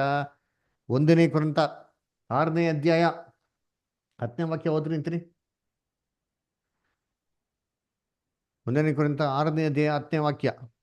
ಸೋದರ ಸೋದರಿಗಳು ಯಾರು ಬೈಬಲ್ ತೆಗೆದ್ರೆ ಯಾರು ಬೇಕಾದ್ರೂ ಓದ್ಬೋದು ಬೈಬಲ್. ಕಳ್ಳರು, ಲೋಭಿಗಳು, ಕುಡಿಕರು, ಬೇಯುವವರು, ಸುಲುಕೊಳ್ಳುವವರು ಇವರೊಳಗೆ ಒಬ್ಬರಾದರೂ ದೇವರ ರಾಜ್ಯಕ್ಕೆ ಬಾಧ್ಯರಾಗುವುದಿಲ್ಲ. ಇವರಲ್ಲಿ ಒಬ್ಬರಾದ್ರೂ ದೇವರಾಜ್ಯಕ್ಕೆ ಏನಾಗುತ್ತೆ, ಬಾಧ್ಯರಾಗೋದಿಲ್ಲ ಅಲ್ವರ. ಇಲ್ಲ ಬ್ರದರ್, ನಾವು ಫುಲ್ ಟೈಟ್ ಆಗಲಿ ಸ್ವಲ್ಪ ಕುಡ್ತೀವಿ, ಸ್ವಲ್ಪ ಕುಡಿದ್ರು ಅಷ್ಟೇ, ಅದರ ಒಂದು ಗ್ಲಾಸ್ ಆಗಲಿ ಒಂದು ಪೆಗ್ ಆಗಲಿ ಸ್ವಲ್ಪ ಕುಡಿದ್ರು ಸರಿ, ಅವು ದೇವರಾಜ್ಯಕ್ಕೆ ಹೋಗೋಕ್ಕೆ ಸಾಧ್ಯನೇ ಇಲ್ಲ. ಮತ್ತೆ ನೋವ ಕುಡಿದ್ಲ ಅವನು ದೇವ್ರ ಹೆಂಗ್ ನೀತಿವಂತರು ಅಂದ್ರು. ಮತ್ತೆ ನಾವು ಏನ್ ಮಾಡ್ಬೇಕು ಅಂತಂದ್ರೆ, ಈ ಕುಡ್ದಿರಂತ ನೋವನ್ನ ದೇವ್ರು ಏನಕ್ಕಪ್ಪ ನೀತಿವಂತರು ಕರೆದ್ರು ಅಂತ ನಾವೇನ್ ಮಾಡ್ಬೇಕು? ಫಸ್ಟ್ ನಾವು ಪ್ರಶ್ನೆಗೆ ಉತ್ತರನ ಸತ್ಯವಿದೆ ನೋಡ್ಬೇಕ್ರಿ. ಏನಪ್ಪ ಅದು ಅಂತ ನೋಡಿದ್ರೆ ಕರ್ತನಲ್ಲಿ ಪ್ರೀತಿ ಅಂತಗಳೇ ನೋವ ಒಂದು ಸ್ಪೆಷಲ್ ಆಗಿರೋಂಥ ಮನುಷ್ಯ ರೀ. ಯಾಕೆ ಅಂದರೆ ಅವನು 2 ಲೋಕದಲ್ಲಿ ವಾಸ ಮಾಡಿದಂಥ ಮನುಷ್ಯ ರೀ. ಮೊದಲನೇ ಲೋಕದಲ್ಲಿ 600 ವರ್ಷ ಇದ್ದ, ಎರಡನೇ ಲೋಕದಲ್ಲಿ 350 ವರ್ಷ ಇದ್ದಾರೆ. ಮೊದಲನೇ ಲೋಕದಲ್ಲಿ ವ್ಯವಸ್ಥೆ ಹೆಂಗಿತ್ತು, ವಾತಾವರಣ ಹೆಂಗಿತ್ತು ನಾವು ನೋಡಿದಿರಿ. ಮಳೆನೇ ಇರಲಿಲ್ಲ ಅಂತಂದ್ರೆ ಒಂದು ಚಿಲ್ಲಾಗಿರೋಂಥ ವೆದರ್ ರೀ ಅಲ್ಲರ. ಹೆಂಗಪ್ಪ ಅಂತಂದ್ರೆ ಕಂಟ್ರೋಲ್ಡ್ ಎನ್ವಿರಾನ್ಮೆಂಟ್ ರೀ. ಭೂಮಿಯಲ್ಲಿ ಸೂರ್ಯನ ಉಷ್ಣಾಂಶ ಇದೆ, ಡೈರೆಕ್ಟಾಗಿ ಭೂಮಿಯಲ್ಲಿ ಬೀಳ್ತಾನೆ ಇರಲಿಲ್ಲ. ಅದರಿಂದ ಯಾವುದೇ ಕಾರಣಕ್ಕೂ ಯಾವುದೇ ರೀತಿಯಲ್ಲಿ ದ್ರಾಕ್ಷ ರಸ ಅಲ್ಲಿ ಸೇರಿಸಿಟ್ಬಿಟ್ಟು ಕುಡಿದ್ರೆ ಉಳಿ ಬಿಡ್ತಾ ಇರಲಿಲ್ಲ. ಆದರೆ ಎರಡನೇ ಲೋಕದಲ್ಲಿ ವ್ಯವಸ್ಥೆನೇ ಚೇಂಜ್ ಆಗಿತ್ತು ರೀ. ಸೂರ್ಯನ ಉಷ್ಣಾಂಶದ ಭೂಮಿಗೆ ಬರ್ತಾ ಇರ್ಬೇಕಾದ್ರೆ ಏನಾಗೋದು ಅಂದರೆ ದ್ರಾಕ್ಷ ರಸ ಕುಳಿಯೋದಕ್ಕೆ ಶುರು ಆಯಿತು, ಹುಳಿ ಬಿಡೋಕ್ಕೆ ಶುರು ಆಯಿತು. ಅದೇನಾಯ್ತು ಅಂದರೆ ಮತ್ತೇರಕ್ಕೆ ಶುರು ಆಯಿತು. ಇದು ನೋವನ್ಗೆ ಗೊತ್ತಿರಲಿಲ್ಲ. ಅದಕ್ಕೆ ನೋವ ಎರಡನೇ ಲೋಕದಲ್ಲಿ ಕುಡಿಬೇಕಾರೆ ಅವ್ನಿಗೆ ಮತ್ತೇರ್ಬಿಡ್ತು. ಇದೇ ದ್ರಾಕ್ಷರಸ ಮೊದಲನೇ ಲೋಕದಲ್ಲಿ ಕೂಡ ಕುಡ್ದಿತ್ತಂದ್ರೆ, ಯಾಕೆ ಇದೇ ವ್ಯವಸ್ಥೆ ಇದೇ ವ್ಯವಸಾಯ ಮಾಡ್ತಾ ಇದ್ದಂತ ಸತ್ಯವಿದೆ ಹೇಳ್ತಾರೆ. ಅಂದ್ರೆ ಅವಾಗ ಕೂಡ ಕುಡ್ದಿರ್ಬೇಕು. ಇಲ್ಲಿ ಮಾತ್ರ ಯಾಕಪ್ಪ ಅಮ್ಮಲೇ ಇರ್ತು ಅಂತಂದ್ರೆ ಗೊತ್ತಿಲ್ದಿರ ತಿಳಿದಿರ ಏನಾಯ್ತು ಇಲ್ಲಿ ಆಯ್ತು. ಆದ್ರೆ ಇದಾಗಿದಂತ ನೋವ ಕುಡ್ದಂತ ಬೈಬಲ್ ರೆಕಾರ್ಡ್ ಇದೆಯಾ? ಎಲ್ಲೂ ಇಲ್ಲ ರೀ. ಅದರ ಅನ್ನ ನೋವ ತಿಳಿದಿರ ಏನ್ ಮಾಡ್ದವನ ಕುಡ್ದ. ಹಂಗಂತಂದ್ಬಿಟ್ಟು ನಾವು ತಿಳಿದು ಕುಡ್ದು ಬಿಡ್ತಾರ ದೇವ್ರನ್ನ? ಖಂಡಿತವಾಗ ಇಲ್ಲ ರೀ. ಅಂದ್ರೆ ಈ ರೀತಿ ನೋವನ್ಗೆ 3 ಜನ ಮಕ್ಳಿರ್ತಾರೆ. ಆ 3 ಜನ ಮಕ್ಕಳ ಮುಖಾಂತರ ಎರಡನೇ ಲೋಕ ಏನಾಗ್ತಾರೆ ಅಲ್ಲಿ ಮುಂದಕ್ಕೆ ಬೆಳೀತದೆ. ಅದರ ಯಾರಪ್ಪ 3 ಜನ ಮಕ್ಕಳು ನೋಡಿ, ವಾಕ್ಯ ಓದನ. ಆದಿಕಾಂಡ 9ನೇ ಅಧ್ಯಾಯ 18 ಮತ್ತೆ 19 ಓದಿ. ನಾವೆಯಿಂದ ಹೊರಟು ಬಂದ ನೋಹನ ಮಕ್ಕಳು ಶೇಮ್, ಹಾಮ್, ಎಫೆತ್ ಎಂಬುವರೇ. ಹಾಮನು ಕಾನಾನನ ತಂದೆಯು. ಈ ಮೂವರು ನೋಹನ ಮಕ್ಕಳು. ಇವರಿಂದಲೇ ಭೂಮಿಯಲ್ಲೆಲ್ಲ ಹರಡಿಕೊಂಡಿರುವ ಜನರು ಉತ್ಪತ್ತಿಯಾದರು. ನೋಡ್ರ ಸತಿ ನೋಡ್ಬೇಕ್ರೆ ನೋವನ ಮಕ್ಕಳು ಯಾರಪ್ಪನ ಶೇಮ್, ಹ್ಯಾಮ್, ಯಾಫೆತ್ ಅಂತ ಹೇಳ್ತಾರೆ. ಹಂಗಾರೆ ಈ ಭೂಲೋಕದಲ್ಲಿ ಇವತ್ತಿರೋಂಥ ಎಲ್ಲಾ ಜನಸಂಖ್ಯೆ ಈ 3 ಜನರಿಂದ ಏನಾಗಿರೋದು, ಶುರು ಆಗಿರೋದು, ಬೆಳೆದಿರೋದು. ಹಂಗಾರೆ ಯಾರಪ್ಪ ಇವರು ಅಂತ ನೋಡ್ದ ಅಂತಂದ್ರೆ ಒಬ್ಬೊಬ್ರು ಒಂದೊಂದು ಗುಂಪಿನ ಜನಾಂಗದವನ್ನ ಏನ್ ಮಾಡ್ತಾರೆ ಅಲ್ಲಿ ಸೂಚನೆ ಮಾಡ್ತಾರೆ. ಯಾರದು ಓದ ನೋಡಿರ್ತೀನಿ. ಆದಿಕಾಂಡ 9ನೇ ಅಧ್ಯಾಯ 25ನೇ ವಾಕ್ಯ. ಸಿಸ್ಟರ್ ದಯವಿಟ್ಟು ಓದಿ.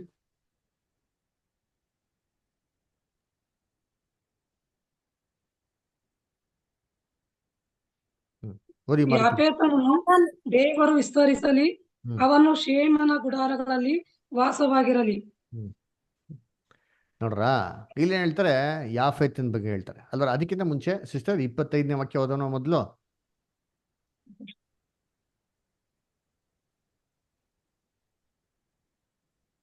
25ನೇ ವಚನ ಓದ್ರಿ. ಕಾನಾನನು ಶಾಪಗ್ರಸ್ತನಾಗಲಿ, ಅವನು ತನ್ನ ಅಣ್ಣ ತಮ್ಮಂದರಿಗೆ ದಾಸನಾಗಲಿ. ನೋಡ್ರ ಕಾನಾನನು ಶಾಪಗ್ರಸ್ತನಾಗಲಿ, ತನ್ನ ಅಣ್ಣ ತಮ್ಮಂದಿರಿಗೆ ದಾಸನಾಗಲಿ ಅಂತ ಹೇಳ್ತಾರೆ. ಹಂಗಾರೆ ಇದು ಯಾರಪ್ಪ ಕಾನಾನು ಅಂತಂದ್ರೆ ಏನು ಶಾಪಗ್ರಸ್ತವಾಗಿರೋಂಥ ಒಂದು ಜನಾಂಗ ರೀ.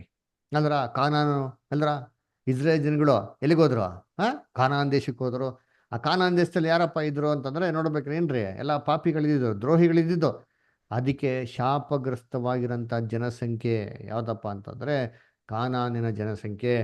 ಅದರ ಅವರು ಏನಪ್ಪ ಆಗಿದ್ರೆ ತನ್ನ ಅಣ್ಣ ತಮ್ಮಂದಿರಿಗೆ ದಾಸರಾಗಿದ್ರಂತೆ. ಇವ್ರು ಯಾರಪ್ಪ ಅಂದ್ರೆ ಒಂದು ಸರ್ವೆಂಟ್ ಕ್ಲಾಸ್ ಆಫ್ ಪೀಪಲ್ ಅಲ್ದ್ರೆ. ಅದಕ್ಕೆ ನೋಡ್ಬೇಕಾದ್ರೆ ಇವ್ರ ಮೇಲೆ ಹೇಳ್ರಿ ಎಲ್ಲಾ ಜನಗಳು ದೌರ್ಜನ್ಯ ಮಾಡಿ ಆಡಳಿತ ಮಾಡಿದಿರೋದು ಅಲ್ರ. ಸರ್ವೆಂಟ್ ಕ್ಲಾಸ್ ಆಫ್ ಪೀಪಲ್ ಆಡಳಿತ ಮಾಡಿರೋಂಥವ್ರು ಅಲ್ರ. ಅದಕ್ಕೆ ಯಾಫೆತನು ಯಾರು ಅಂತಂದ್ರೆ 27ನೇ ವಾಕ್ಯದಲ್ಲಿ ಸಿಸ್ಟರ್ ಹೋದ್ರಲ್ಲ, ಏನ್ ಹೇಳ್ತಾರೆ? ಯಾಫೆತನನ್ನು ದೇವರು ವಿಸ್ತರಿಸಲಿ, ಅವನು ಶೇಮನ ಗುಡಾರದಲ್ಲಿ ಮಾಡಲಿ, ವಾಸವಾಗಲಿ. ಕಾನಾನು ಇವ್ರಿಗೇನಾಗ್ಲಿ, ದಾಸರಾಗ್ಲಿ ಅಂತ ಹೇಳ್ತಾರೆ. ಹಂಗಾರೆ ಇವ್ರು ಯಾರಪ್ಪ ಯಾಫೆತ್ ಅಂತಂದ್ರೆ? ಯಾಫೆತ್ ಅಂದ್ರೆ ಇವತ್ತು ಯುರೋಪ ಖಂಡದವರು ಏನ್ರಿ. ನಾವೇನೋ ಬ್ರಿಟಿಷರ್ಸ್ ಅಂತ ಏನು ಹೇಳ್ತಾರೋ ಅವ್ರಿ. ಅವ್ರ ದೇವ್ರು ವಿಸ್ತರಿಸಿದ್ರಿ. ಅವರು ಯಾರ ಮೇಲೆ ದಬ್ಬಾಳಿಕೆ ಮಾಡಿದ್ರು, ಯಾರ ಮೇಲೆ ಆಡಳಿತ ಮಾಡಿದ್ರು ಅಂತಂದ್ರೆ ಈ ಒಂದು ಕಾನಾನ್ಯರ ಮೇಲೆ ರೀ. ಅದ್ರ ಕಾನಾನ್ಯಗಳ ಮೇಲೆ ಅವ್ರು ಏನ್ ಮಾಡಿದ್ರು? ಆಡಳಿತ ಮಾಡಿದ್ರಿ ಅಲ್ರ. ಅದಕ್ಕೆ ನೋಡ್ಬೇಕಾರೆ ಇವರು ತನ್ನ ಶೇಮಿನ ಗುಡಾರದಲ್ಲಿ ವಾಸ ಮಾಡಿದ್ರು ಅಂತಂದ್ರೆ, ಶೇಮ್ ಅಂದ್ರೆ ಯಾರಪ್ಪ ಅಂದ್ರೆ ಏಷ್ಯಾ ಖಂಡದವರು ಅದರ. ಅದಕ್ಕೆ ಯಾಫೆತ್ ಅವರು ಅಂತಂದ್ರೆ ಬ್ರಿಟಿಷರ್ಸ್ ಎಲ್ಲ ಬಂದ್ಬಿಟ್ಟು ತನ್ನ ಗುಡಾರಗಳನ್ನ ಎಲ್ಲಪ್ಪ ಸ್ಥಾಪನೆ ಮಾಡಿದ್ರು ಅಂತ ನೋಡ್ತಾರೆ. ಏನ್ರಿ, ತನ್ನ ಕಾಲನೀಸ್ನ ಅಲ್ರ. ಇಂಡಿಯಾ, ಶ್ರೀಲಂಕಾ, ಪಾಕಿಸ್ತಾನ ಅಲ್ರ ಏನ್ರಿ, ಈ ಥರ ಎಷ್ಟೋ ಜಾಗದಲ್ಲಿ ಏನು ಮಾಡಿದ್ರು ಪೋರ್ಚುಗೀಸು ಏನ್ರಿ ಎಲ್ಲ ಕಡೆ ಏನು ಮಾಡಿರುತ್ತೆ ಕಾಲನೀಸ್ ಎಸ್ಟಾಬ್ಲಿಷ್ ಮಾಡಿ. ಯಾರಪ್ಪ ಅಂದ್ರೆ ಈ ಒಂದು ಯಾಫೆತ್ ವಂಶದವರು ಅಲ್ರ. ಅದಕ್ಕೆ ನೋಡ್ಬೇಕಾದ್ರೆ ಇದನ್ನೇ ಅಲ್ಲಿ ಏನು ಮಾಡೋದು ವ್ಯವಸ್ಥೆಯಲ್ಲಿ ಹೇಳೋದು ಅಲ್ರ. ಆಮೇಲೆ ಶೇಮನ್ ಬಗ್ಗೆ ಹೇಳ್ಬೇಕೇನು ಹೇಳ್ತಾರೆ? 26ನೇ ವಾಕ್ಯ ಓದಿರ್ತೀನಿ, 26 ಆದಿಕಾಂಡ 9:26.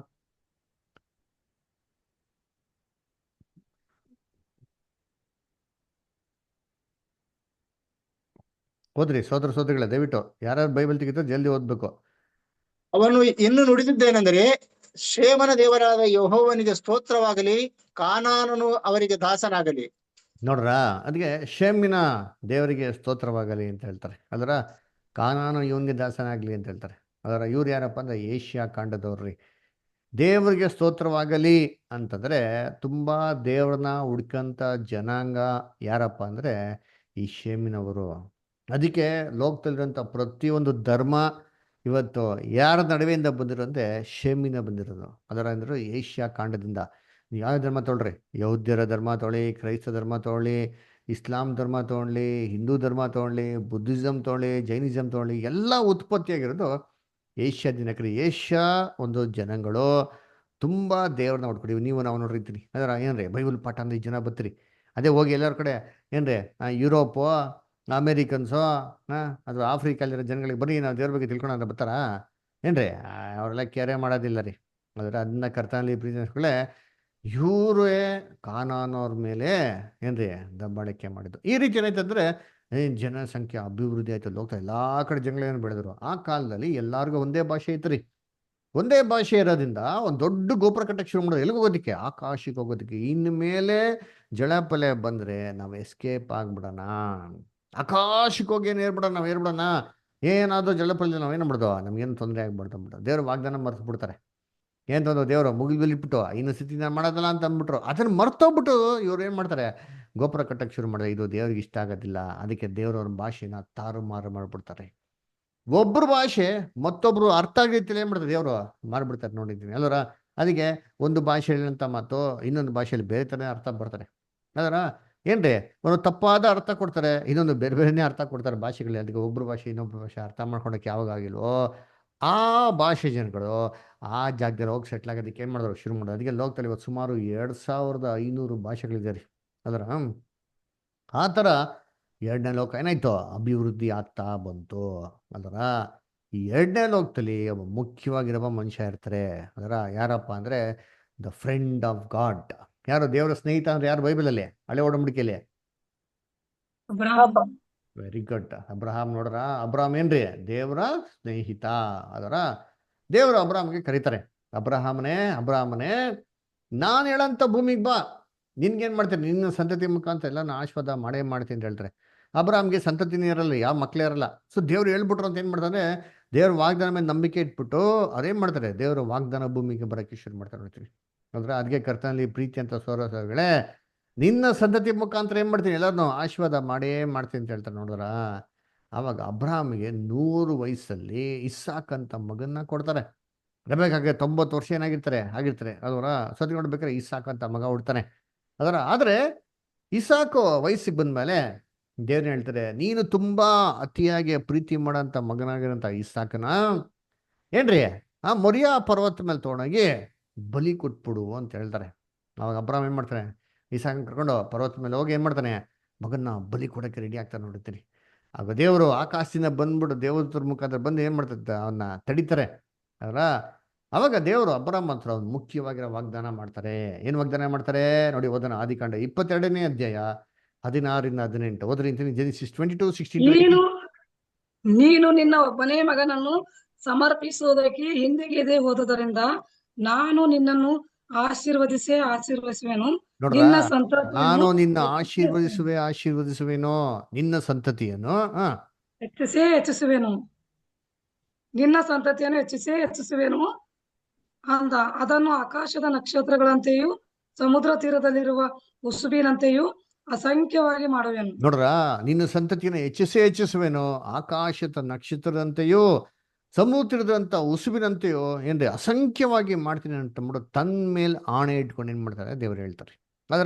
ಅದಕ್ಕೆ ದೇವರು ಅಬ್ರಾಮ್ಗೆ ಏನಪ್ಪ ವಾಗ್ದಾನ ಮಾಡೋದಾದ್ರೆ, ನಿನ್ನ ಸಂತತಿನ ಆಕಾಶದ ನಕ್ಷತ್ರಗಳ ಥರ ಸಮುದ್ರದ ಉಸುಬಿನ ಥರ ಮಾಡ್ತೀನಿ ಅಂತ ಹೇಳಿದ್ರು. ದೇವ್ರು ಯಾಕೆ ಅಬ್ರಾಮ್ಗೆ ಇವೆರಡನೇ ಹೇಳಿದ್ರು? ಯಾಕೆ ಎರಡು ಥರ ಹೇಳಿದ್ರು? ಯಾಕೆ ಆಕಾಶದ ನಕ್ಷತ್ರ ಮತ್ತು ಸಮುದ್ರದ ಉಸುಬು ಅಂತ ಹೇಳಿದ್ರು? ಯಾವುದೋ ಒಂದು ಹೇಳ್ಬೋದಾಗಿತ್ತಲ್ವಾ? ಇವಾಗ ಯೋಚನೆ ಮಾಡಿರ್ತೀನಿ, ಸಮುದ್ರದ ಉಸುಬು ಮರಳು ಕಾಳುಗಳನ್ನ ಎಣಿಸ್ಬೋದಾ? ಎಣಿಸಕ್ಕಾಗ್ತದೆ ನಮ್ಮ ಕೈಲಿ? ಖಂಡಿತವಾಗೂ ಸಾಧ್ಯ ಇಲ್ಲ. ಮರಳು ಕಾಳನ್ನ ಏನೇ ಕಾರಣಕ್ಕೂ ನಮ್ಮ ಕೈಲಿ ಎಣಿಸೋದಕ್ಕೆ ಸಾಧ್ಯನೇ ಇಲ್ಲ ರೀ, ಅಲ್ವರ? ಅದೇ ಥರ ಆಕಾಶದ ನಕ್ಷತ್ರಗಳು ಏನ್ರಿ, ಆಕಾಶದ ನಕ್ಷತ್ರಗಳು ಎಣಿಸ್ಬೋದು ನಾವು. ಸೈಂಟಿಸ್ಟ್ ಏನು ಹೇಳ್ತಾರೆ, ಅದು ಎಣ್ಸಕ್ಕೆ ಆಗದಿರೋಂಥದ್ದು, ಇನ್ಫಿನೈಟ್ ಅಂತ ಅಂದ್ಬಿಟ್ಟು, ಸ್ಪೇಸ್ ಇಸ್ ಇನ್ಫಿನೈಟ್. ಅಂದರೆ ಯಾವುದೋ ಒಂದು ಹೇಳ್ಬೋದಿತ್ತು, ಎರಡು ಹೇಳೋಂಥ ಅವಶ್ಯಕತೆ ಏನಿದೆ? ಹಂಗಾರೆ ಎರಡೂ ಹೇಳಿದ್ದಾರೆ ಅಂತಂದರೆ ಇದರಲ್ಲಿ ಏನೋ ಒಂದು ಅರ್ಥ ಏನಾಗಿದೆ. ಹಂಗಾರೆ ಏನಪ್ಪ ಅರ್ಥ ಅಂತ ನೋಡಿದ್ರೆ, ಇದು ಎರಡು ವಿಧವಾದಂಥ ರಕ್ಷಣೆಯನ್ನು ಸೂಚನೆ ಮಾಡ್ತದೆ ಅಲ್ವರ? ಆಕಾಶದ ನಕ್ಷತ್ರ ಅಂತಂದ್ರೆ ಪರಲೋಕ ರಕ್ಷಣೆ ಸೂಚನೆ ಮಾಡ್ತದೆ ಅದರ. ಏನ್ರೆ ಒಂದು ಉಸುಬು ಅಂತ, ಸಮುದ್ರ ತೀರದಲ್ಲಿಂತ ಉಸುಬು ಅಂತಂದ್ರೆ ಭೂಲೋಕ ರಕ್ಷಣೆ ಏನ್ ಮಾಡ್ತಾರೆ, ಅದು ಸೂಚನೆ ಮಾಡ್ತಾರೆ. ಈ ತರ ಎರಡು ವಿಧವಾದಂತ ರಕ್ಷಣೆ ಏನ್ ಮಾಡ್ತದೆ, ಅದು ಸೂಚನೆ ಮಾಡ್ತಾರೆ ಅಲ್ರ. ಅದಕ್ಕೆ ಏನ್ರಿ, ನಾವೆಲ್ಲರೂ ತುಂಬಾ ಪರಲೋಕ ರಕ್ಷಣೆ ಕೇಳಿರ್ತೀರಿ ಅಲ್ರ. ಅದ ಭೂಲೋಕ ರಕ್ಷಣೆ ಕೇಳಿದಿರಾ ಅಂದ್ರೆ ಕೇಳ್ಬೇಕ್ರಿ, ಇಂಪಾರ್ಟೆಂಟ್ ರೀ ಅಲ್ರ. ಬರೀ ಪರಲೋಕ ರಕ್ಷಣೆ ಅಲ್ಲ, ಬೈಬಲ್ನಲ್ಲಿ ಭೂಲೋಕ ರಕ್ಷಣೆ ಇದೆ. ಅದಕ್ಕೆ ದೇವರು ಅಬ್ರಹಾಮ್ ಹಿಂಗೆ ಹೇಳ್ಬಿಟ್ಟು ತನ್ನ ಮೇಲೆ ಆಣೆ ಇಟ್ಕೊಂಡು ಹೇಳ್ತಾರೆ. ಆಣೆ ಇಟ್ಕೊಂಡು ಹೇಳೋರು ಅಂತಂದ್ರೆ ಇದು ಸತ್ಯವಾಗಿದೆ, ನೆರವೇರ್ತದೆ ಅಂದ್ಬಿಟ್ಟು ಅಲ್ವರ.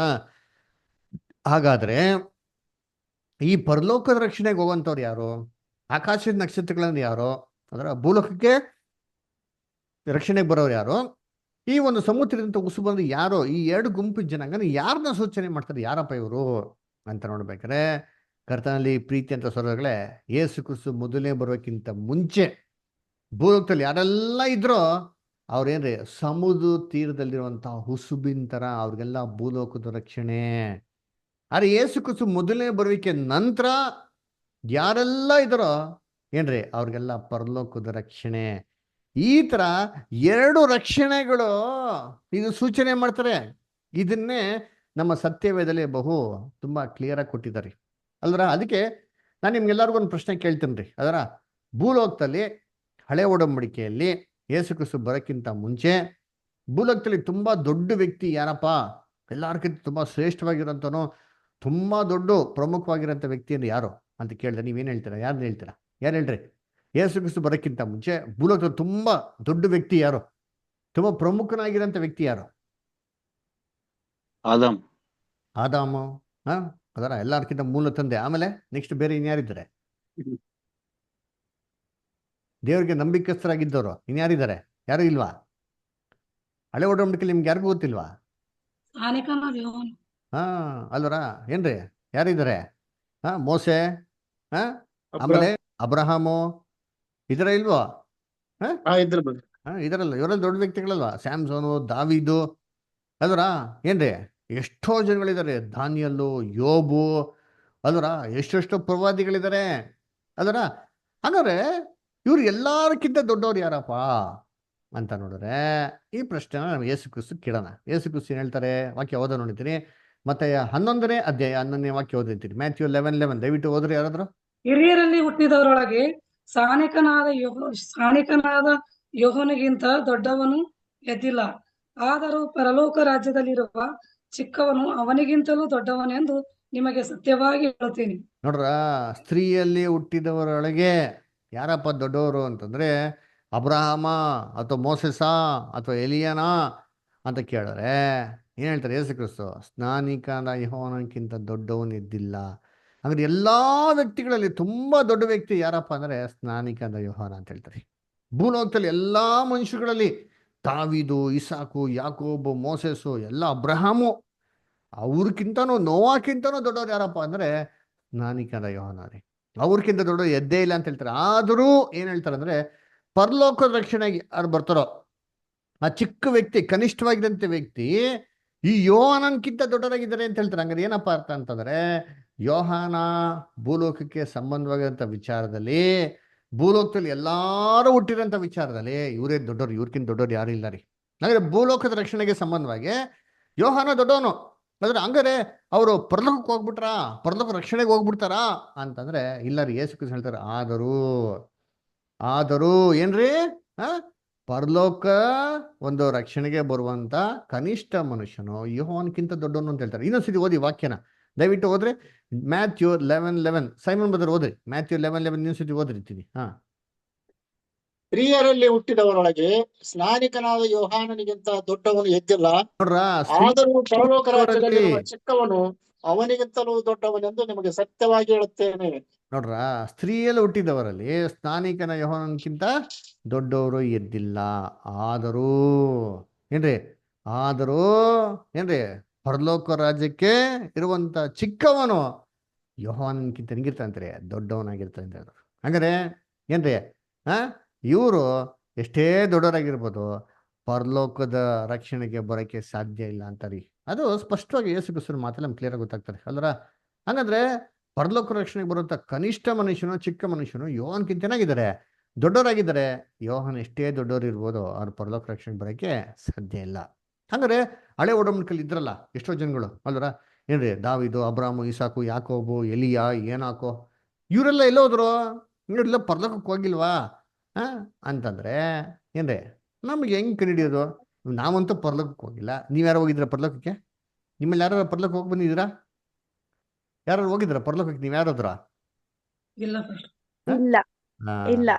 ಯಾರೋ ಪರಲೋಕಕ್ಕೆ ಹೋಗಿ ಬಂದಿಲ್ಲ, ನಮ್ಗೆ ಯಾರಿಗೂ ಹೋಗಿಲ್ಲ ಅಲ್ವರ. ಆದ್ರೆ ಪರಲೋಕದಿಂದ ಒಬ್ರು ಬಂದವ್ರು ನೋಡ್ರಿ ಅಂತೀನಿ, ಅವ್ರಿಗೆ ಕೇಳಿದ್ರೆ ಅವ್ರಿಗೆ ಸತ್ಯನೇ ಹೇಳ್ತಾರೆ, ಸುಳ್ಳು ಹೇಳಲ್ಲ ಅಲ್ವರ. ಹಾಗಾದ್ರೆ ಯಾರಪ್ಪ ಅಂತಂದ್ರೆ ನಮ್ಮ ರಕ್ಷಕಂತ ಯೇಸು ಕ್ರಿಸ್ತನು. ಯೇಸು ಕ್ರಿಸ್ತು ಪರಲೋಕದಿಂದ ಬಂದಿದ್ದಾರೆ. ಅವರು ಕೇಳ್ಬಿಟ್ರೆ, ಸ್ವಾಮಿ ಪರಲೋಕದಲ್ಲಿ ಎಷ್ಟು ಜನ ಇದ್ದಾರೆ, ಎಷ್ಟು ಜನ ಭೂಲೋಕದಿಂದ ಪರಲೋಕಕ್ಕೆ ಬಂದ್ರು ಹೇಳಿ ಸ್ವಾಮಿ ಅಂತಂದ್ರೆ ಖಂಡಿತವಾಗಿ ಹೇಳ್ತಾರ ಇಲ್ವೋ ಅಂದ್ರೆ ಹೇಳ್ತಾರೆ. ನೋಡಿ, ಓದೋಣ ಅವ್ರಿಗೆ ಈ ಪ್ರಶ್ನೆ ಕೇಳೋಣ. ಈ ಪ್ರಶ್ನೆಗೆ ಅವ್ರು ಉತ್ತರ ಕೊಡ್ತಾರೆ ನೋಡೋಣ. ಯೋಹಾನ 3:13 ಓದಿ. ಯೋಹಾನ 3ನೇ ಪರಲೋಕದಿಂದ ಇಳಿದು ಬಂದವನೇ ಅಂದರೆ ಮನುಷ್ಯ ಕುಮಾರನೇ ಹೊರತು ಮತ್ಯಾರು ಪರಲೋಕಕ್ಕೆ ಏರಿ ಹೋದವನಲ್ಲ. ನೋಡ್ರ, ಪರಲೋಕದಿಂದ ಇಳಿದು ಬಂದವನು ಅಂದರೆ ಮನುಷ್ಯ ಕುಮಾರನೇ ಹೊರತು ಮತ್ಯಾರು ಪರಲೋಕಕ್ಕೆ ಏರಿ ಹೋದವನಲ್ಲ. ನೋಡ್ರಿ ಎಷ್ಟು ಕ್ಲೀನಾಗಿ ಹೇಳ್ತಾರೆ, ಪರಲೋಕಕ್ಕೆ ಯಾರು ಏರಿ ಹೋಗಿಲ್ವಂತಾರೆ.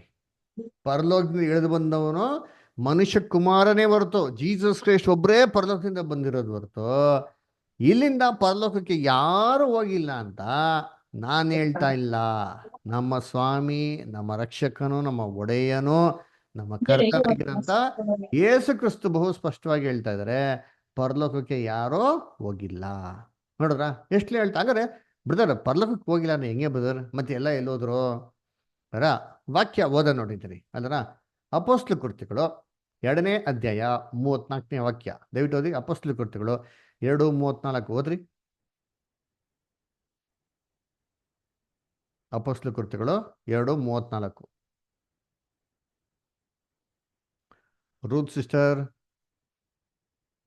Shweta sister, Joy sister, Suvarna sister, Samson brother ಎಲ್ಲ ಬೈಬಲ್ ಇದ್ರೆ ದಯವಿಟ್ಟು ಓದ್ರಿ.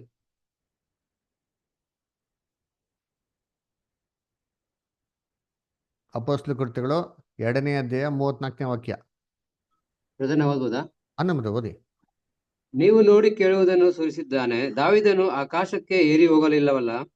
ತಾನೇ ಹೇಳುವ ಮಾತೇನೆಂದರೆ, ನೋಡ್ರ, ನಾನು ನಿನ್ನ ವಿರೋಧಗಳನ್ನು ನಿನ್ನ ನೋಡಿ, ಎಷ್ಟು ಪಾದಗಳಿಗೆ ಪೀಠವಾಗ ಮಾಡುವ ತನಕ ನನ್ನ ಬಲಗಡೆಯಲ್ಲಿ ಕೂತುಕೊಂಡಿರು ಎಂದು ಕರ್ತನು ನನ್ನ ಒಡೆಯನಿಗೆ ನುಡಿದನು ಎಂಬುದೇ.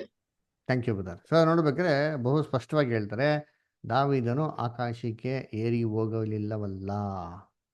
ಅದರ David is not ascended to heaven ಅಂತ ಬಹು ಸ್ಪಷ್ಟವಾಗಿ ಹೇಳ್ತಾರೆ. ನೋಡ್ರ, ಹಂಗಾರೆ ದಾವೀದ್ ಎಲ್ಲಿ ಹೋಗಿಲ್ವಂತೆ, ಪರಲೋಕಕ್ಕೆ ಎಲ್ಲೂ ಹೋಗಿಲ್ವಂತಾರೆ ಅದರ. ಮತ್ತೆಲ್ಲ ಎಲ್ಲವ್ರೆ ಅದರ. ಯೇಸು ಕ್ರಿಸ್ತನ್ ಕೇಳೋಣ. ಯೋಹಾನ 5:28 ಓದಿ ಬರ್ತಾರೆ. ಯೋಹಾನ 5ನೇ ಅಧ್ಯಾಯ 28ನೇ ವಾಕ್ಯ. ಅದಕ್ಕೆ ಆಶ್ಚರ್ಯ ಪಡಬೇಡ್ರಿ, ಸಮಾಧಿಗಳಲ್ಲಿರುವರೆಲ್ಲರೂ ಆತನ ಧ್ವನಿಯನ್ನು ಕೇಳಿ ಎದ್ದು ಬರುವ ಕಾಲ ಬರುತ್ತದೆ. ನೋಡ್ರ, ಎಷ್ಟು ಹೇಳ್ತಾರೆ, ಅದಕ್ಕೆ ಆಶ್ಚರ್ಯ ಪಡಬೇಡಿರಿ, ಸಮಾಧಿಯಲ್ಲಿ ಮಲಗಿರೋರು ಎಲ್ಲರೂ ಅದರ ಆತನ ಧ್ವನಿನ ಕೇಳಿ ಎದ್ದು ಬರುವಂತ ಕಾಲ ಬರ್ತಂಗಾರೆ. ಎಲ್ಲರೂ ಎಲ್ಲವರಪ್ಪ ಅಂದ್ರೆ ಯೇಸು ಕ್ರಿಸ್ತು ಕ್ಲೀನಾಗಿ ಬಿಟ್ರು ಅಡ್ರೆಸ್ಸು. ಸಮಾಧಿಯಲ್ಲಿ ಮಲಗಿರೋರು ಎಲ್ಲರೂ ಸಮಾಧಿಯಲ್ಲಿ ಇರೋದ್ರಿ. ಸರಿ, ಯಾವಾಗ ಎದ್ದು ಬರ್ತಾರೆ? ಇವಾಗ ಯಾರು ಎದ್ದೋಗಿಲ್ವ ಅಂದ್ರೆ ಯಾರು ಎದ್ದೋಗಿಲ್ಲ. ಯಾವಾಗ ಎದ್ದು ಬರ್ತಾರೆ ಅಂದ್ರೆ ಕ್ರಿಸ್ತನ 2ನೇ ಬರುವಿಕೆನೇ ಅವ್ರು ಎದ್ದು ಬರೋದು. ಅಲ್ಲಿವರೆಗೂ ಯಾರು ಎದ್ದು ಬರೋಕ್ಕೆ ಸಾಧ್ಯನೇ ಇಲ್ಲ ರೀ. ನೋಡಿ, 1ನೇ ಥೆಸಲೋನಿಕ 4ನೇ ಅಧ್ಯಾಯ 16ನೇ ವಾಕ್ಯ ಓದ್ರಿತೀರಿ. 1ನೇ ಥೆಸಲೋನಿಕ 4:16. ರತ್ನಾ ಸಿಸ್ಟರ್, ರೂತ್ ಸಿಸ್ಟರ್ ಓದ್ತೀರಾ?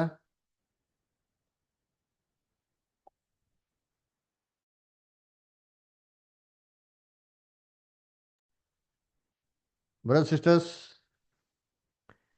1 ಥೆಸಲೋನಿಕ 4:16. ಸ್ಯಾಮ್ಸನ್ ಬ್ರದರ್,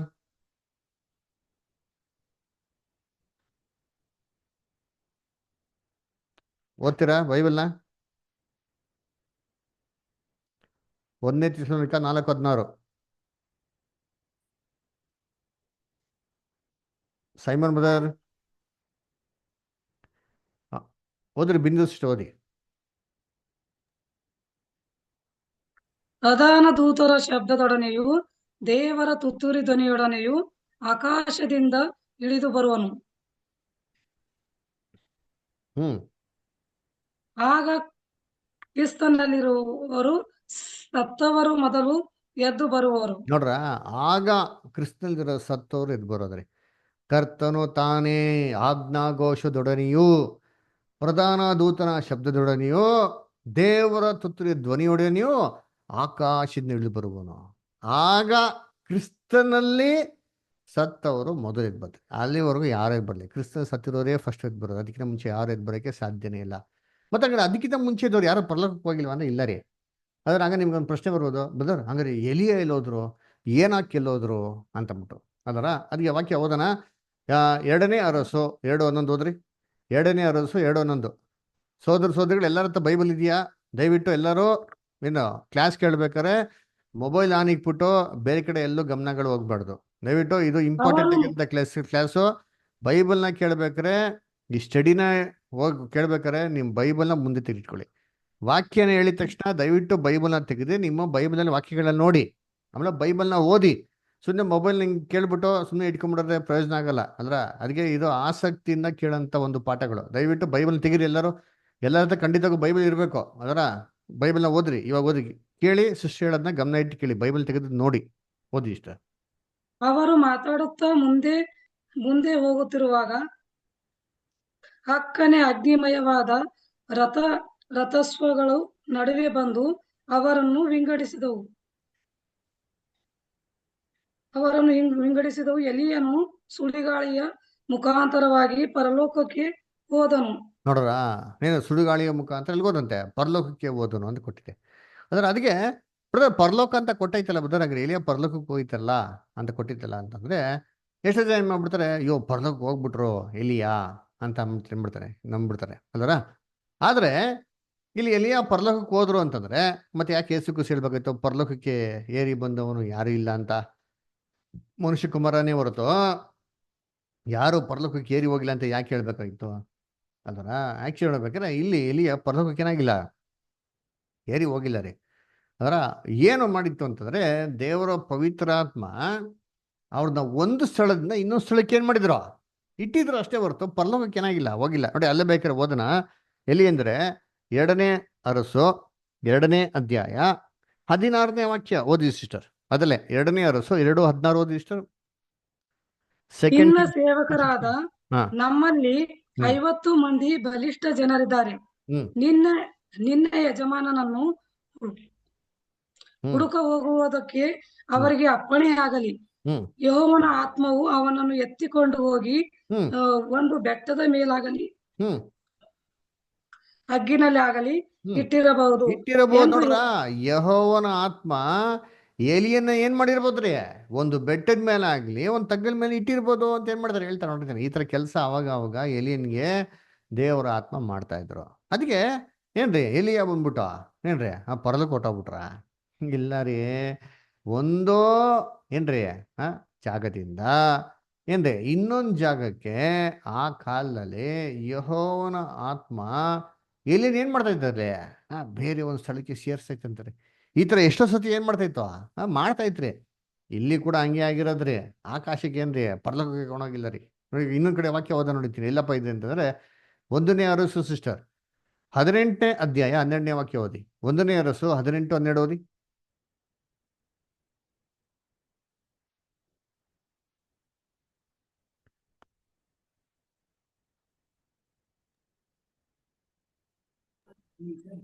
ಅವರು ತಮ್ಮ ದೇವರಾದ ಯೆಹೋವನ ಮಾತನ್ನು ಕೇಳದೆ ಹೋದದ್ದು, ಆತನ ನಿಬಂಧನೆಯನ್ನು ಉಲ್ಲಂಘಿಸಿದ್ದು, ಆತನ ಸೇವಕನಾದ ಮೋಶೆ ಆಜ್ಞೆಗಳಿಗೆ ವಿಧೇಯರಾಗಿ ನಡೆದರು. ಸಿಸ್ಟರ್ 1ನೇ ಅರಸು 18ನೇ ಅಧ್ಯಾಯ 12ನೇ ವಾಕ್ಯ ಸಿಸ್ಟರ್. ನಾನು ನಿನ್ನನ್ನು ಬಿಟ್ಟು ಹಾ ಹೊರಟ ಕೂಡಲೇ ಹಾ ಯೆಹೋವನ ಆತ್ಮವು ಹಾ ನಿನ್ನನ್ನು ನನಗೆ ಗೊತ್ತಿಲ್ಲದ ಬೇರೊಂದು ಸ್ಥಳಕ್ಕೆ ಒಯ್ಯೋದು. ನೋಡ್ರ ಎಷ್ಟು ಕೊಟ್ಟಿಗೆ ನೋಡಿರ್ತೀನಿ ಏನು ಮಾಡ್ತಾರೆ. ನಾನೇನಿಲ್ಲ ಹೊಟ್ಟೋಗ್ಬಿಡ್ತೀನಿ. ಅಲ್ಲಿಗೆ ಅರಸನಿಗೆ ಯಾವಾಗ ಹೇಳಿದ ತಕ್ಷಣ ಯೆಹೋವನ ಆತ್ಮ ಬಂದು ಏನು ಮಾಡ್ತದೆ ನಿನ್ನ ಇಲ್ಲಿಂದ ನಾನು ಗೊತ್ತಿರೋಂಥ ಬೇರೆ ಸ್ಥಳಕ್ಕೆ ಏನು ಮಾಡ್ತಾರೆ ನಿಮ್ಗೆ ಕರ್ಕೊಂಡು ಹೋಗ್ಬಿಡ್ತದೆ ಅಂತ ಹೇಳ್ತಾರೆ. ನೋಡ್ರ ಈ ಕೆಲಸ ಎಲಿನಿಗೆ ಅವಾಗವಾಗ ಮಾಡ್ತಾ ಇದ್ರು. ಆ್ಯಕ್ಚುಲಿ ಎಲಿಯ ಪರ್ಲಕ್ಕೆ ಹೋಗಿಲ್ಲ ರೀ. ಆ್ಯಕ್ಚುಲಿ ಈ ಒಂದು ಸನ್ನಿವೇಶ ಆಗಿದ್ಮೇಲೆ 11 ವರ್ಷಗಳ ನಂತರ ಎಲಿಯ ಒಂದು ಪತ್ರ ಬರೀತಾರೆ. ಎಲ್ಲಿ ಕೊಟ್ಟಿದ್ದಾರೆ? 2ನೇ ಪೂರ್ವಕಾಲ ವೃತ್ತಾಂತ 21ನೇ ಅಧ್ಯಾಯ 12ನೇ ವಾಕ್ಯ ಓದಿರ್ತೀನಿ. 2 Chronicles 21:12 ಓದ್ರಿ ಅಂತೀನಿ. ಯಾರಾದ್ರೂ ಓದ್ರಿ.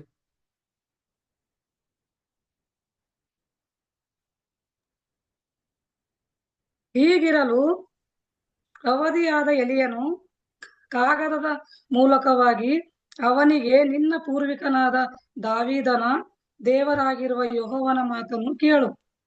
ನೀನು ನಿನ್ನ ತಂದೆಯಾದ ಯೋಷಾಫಾಟನ ಮಾರ್ಗದಲ್ಲಿಯೂ ಯೆಹೂದ್ಯರ ಅರಸನಾದ ಆಸನ ಮಾರ್ಗದಲ್ಲಿಯೂ ನಡೆಯಲಿಲ್ಲ. ನೋಡ್ರ ಏನ್ರಿ ಈಗಿರಲು ಪ್ರವಾದಿಯರ ಎಲ್ಲ ಒಂದು ಕಾಗದ ಮೂಲಕ ಅವನಿಗೆ ಬಂತು. ಏನು ಇಲ್ಲೇ ಪರಲೋಕ ನಿಂಬುದ್ರೆ ಪರಲೋಕ ಅಲ್ಲ ರೀ, ಎಲ್ಲ ಒಂದ್ ಕಡೆ ತಗ್ಗಲಿದ್ರು ಅಲ್ಲ ಬದಲ್ ಲೆಟರ್ ಬಿಡ್ತಾರೆ. ಅದರ ಅದಕ್ಕೆ ತೆಲುಗು ಬೈಬಲಲ್ಲಿ ಓದಿದ್ರೆ ಈ ವಾರ್ತೆ ಚೆನ್ನಾಗಿದೆ. ಯಾರ ತೆಲುಗು ಬೈಬಲ್ ಯಾರ ಹತ್ರ ಇದೆಯಾ? ತೆಲುಗು ಬೈಬಲ್ తెలుగు వాళ్ళ మీరు చదవండి. ಯಾವ ವಾಕ್ಯ ಬ್ರದರ್? 2 Kings 2:11 చదవండి సిస్టర్. 2 Kings 2 Kings 2:11 తెలుగులో చదవండి.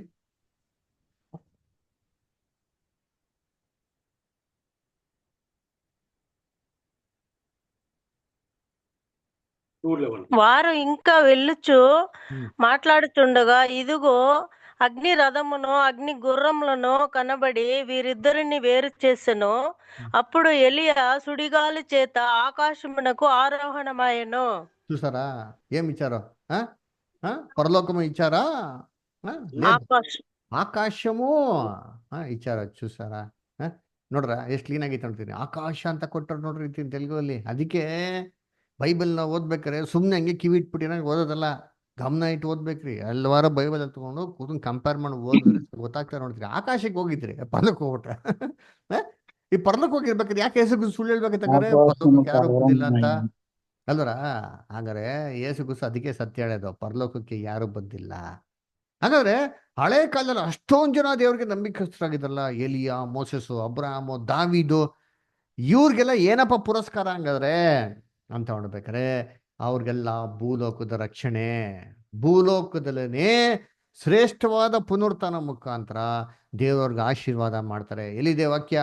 ಓದ ನೋಡ್ತೀನಿ. ಹಿಬ್ರಿಯರ ಬರೆದ ಪತ್ರಿಕೆ 11ನೇ ಅಧ್ಯಾಯ 39 ಮತ್ತೆ 40ನೇ ವಾಕ್ಯ ಮೊದಲು ಓದಿ, ಆಮೇಲೆ 35ನೇ ವಾಕ್ಯ ಓದಿ. ಇವರೆಲ್ಲರೂ ನಂಬಿಕೆಯ ಮೂಲಕ ಒಳ್ಳೆಯ ಹೆಸರನ್ನು ಸಂಪಾದಿಸಿಕೊಂಡರು, ವಾಗ್ದಾನದ ಫಲವನ್ನು ಹೊಂದಲಿಲ್ಲ. ಕಂಟಿನ್ಯೂ. ದೇವರು ನಮಗೋಸ್ಕರ ಶ್ರೇಷ್ಠವಾದ ಭಾಗ್ಯವನ್ನು ಏರ್ಪಡಿಸಿ ನಾವಿಲ್ಲದೆ ಅವರು ಸಿದ್ಧಿಗೆ ಬರಬಾರದೆಂದು ಸಂಕಲ್ಪಿಸಿದನು. ನೋಡ್ರ ಎಷ್ಟು ಕ್ಲೀನ್ ಆಗಿ ನೋಡ್ತೀನಿ. ಇವರೆಲ್ಲೋ ನಂಬಿಕೆ ಮೂಲಕ ಒಳ್ಳೆ ಹೆಸರು ಸಂಪಾದಿಸಿದ್ರು. ಏನ್ರಿ ನಂಬಿಕೆ ಮುಖಾಂತರ ಒಳ್ಳೆ ಹೆಸರು ಸಂಪಾದನೆ ಮಾಡೋರಿ. ಅದರ ಒಳ್ಳೆ ಏನು ದೇವರಿಂದ ಒಳ್ಳೆ ಸರ್ಟಿಫಿಕೇಟ್ ತೊಗೊಂಡಿದ್ದಾರೆ. ಆದರೆ ವಾಗ್ದಾನದ ಫಲವನ್ನು ಹೊಂದಿಲ್ಲ. ದೇವ್ರಿಗೆ ಪ್ರೈಸ್ ಕೊಡ್ಲಿಲ್ಲ ರೀ, ರಿವಾರ್ಡ್ ಇಮ್ಮಿಟ ಕೊಡ್ಲಿಲ್ಲ. ದೇವ್ರೇ ಅಂತ ಹೇಳಿದ್ರೆ ಏನ್ರಿ ನಮಗೋಸ್ಕರ ಶ್ರೇಷ್ಠವಾದದ್ದನ್ನು ದೇವ್ರು ಇಟ್ಟವ್ರೆ. ಸಭೆಗೆ ಪರಲೋಕ ರಕ್ಷಣೆ ಇಟ್ಟವ್ರೆ, ಅವ್ರಿಗೆ ಭೂಲೋಕ ರಕ್ಷಣೆ ಇಟ್ಟವ್ರೆ. ಸಭೆ ಕಂಪ್ಲೀಟ್ ಆಗ್ದಿರಾ ಅವ್ರಿಗೆ ಪುರಸ್ಕಾರನೇ ಕೊಡಬಾರ್ದು ಅಂತ ದೇವರು ಸಂಕಲ್ಪ ಮಾಡಿದ್ದಾರೆ. ಮತ್ತು ಅವ್ರು ಕೊಡೋಂಥ ಪ್ರೈಸ್ ಏನಪ್ಪ? ಇವಾಗ 35ನೇ ವಾಕ್ಯ ಓದಿಷ್ಟ. ಹಿಬ್ರಿಯರ ಬರೆದ ಪತ್ರಿಕೆ 11ನೇ ಅಧ್ಯಾಯ 35ನೇ ವಾಕ್ಯ.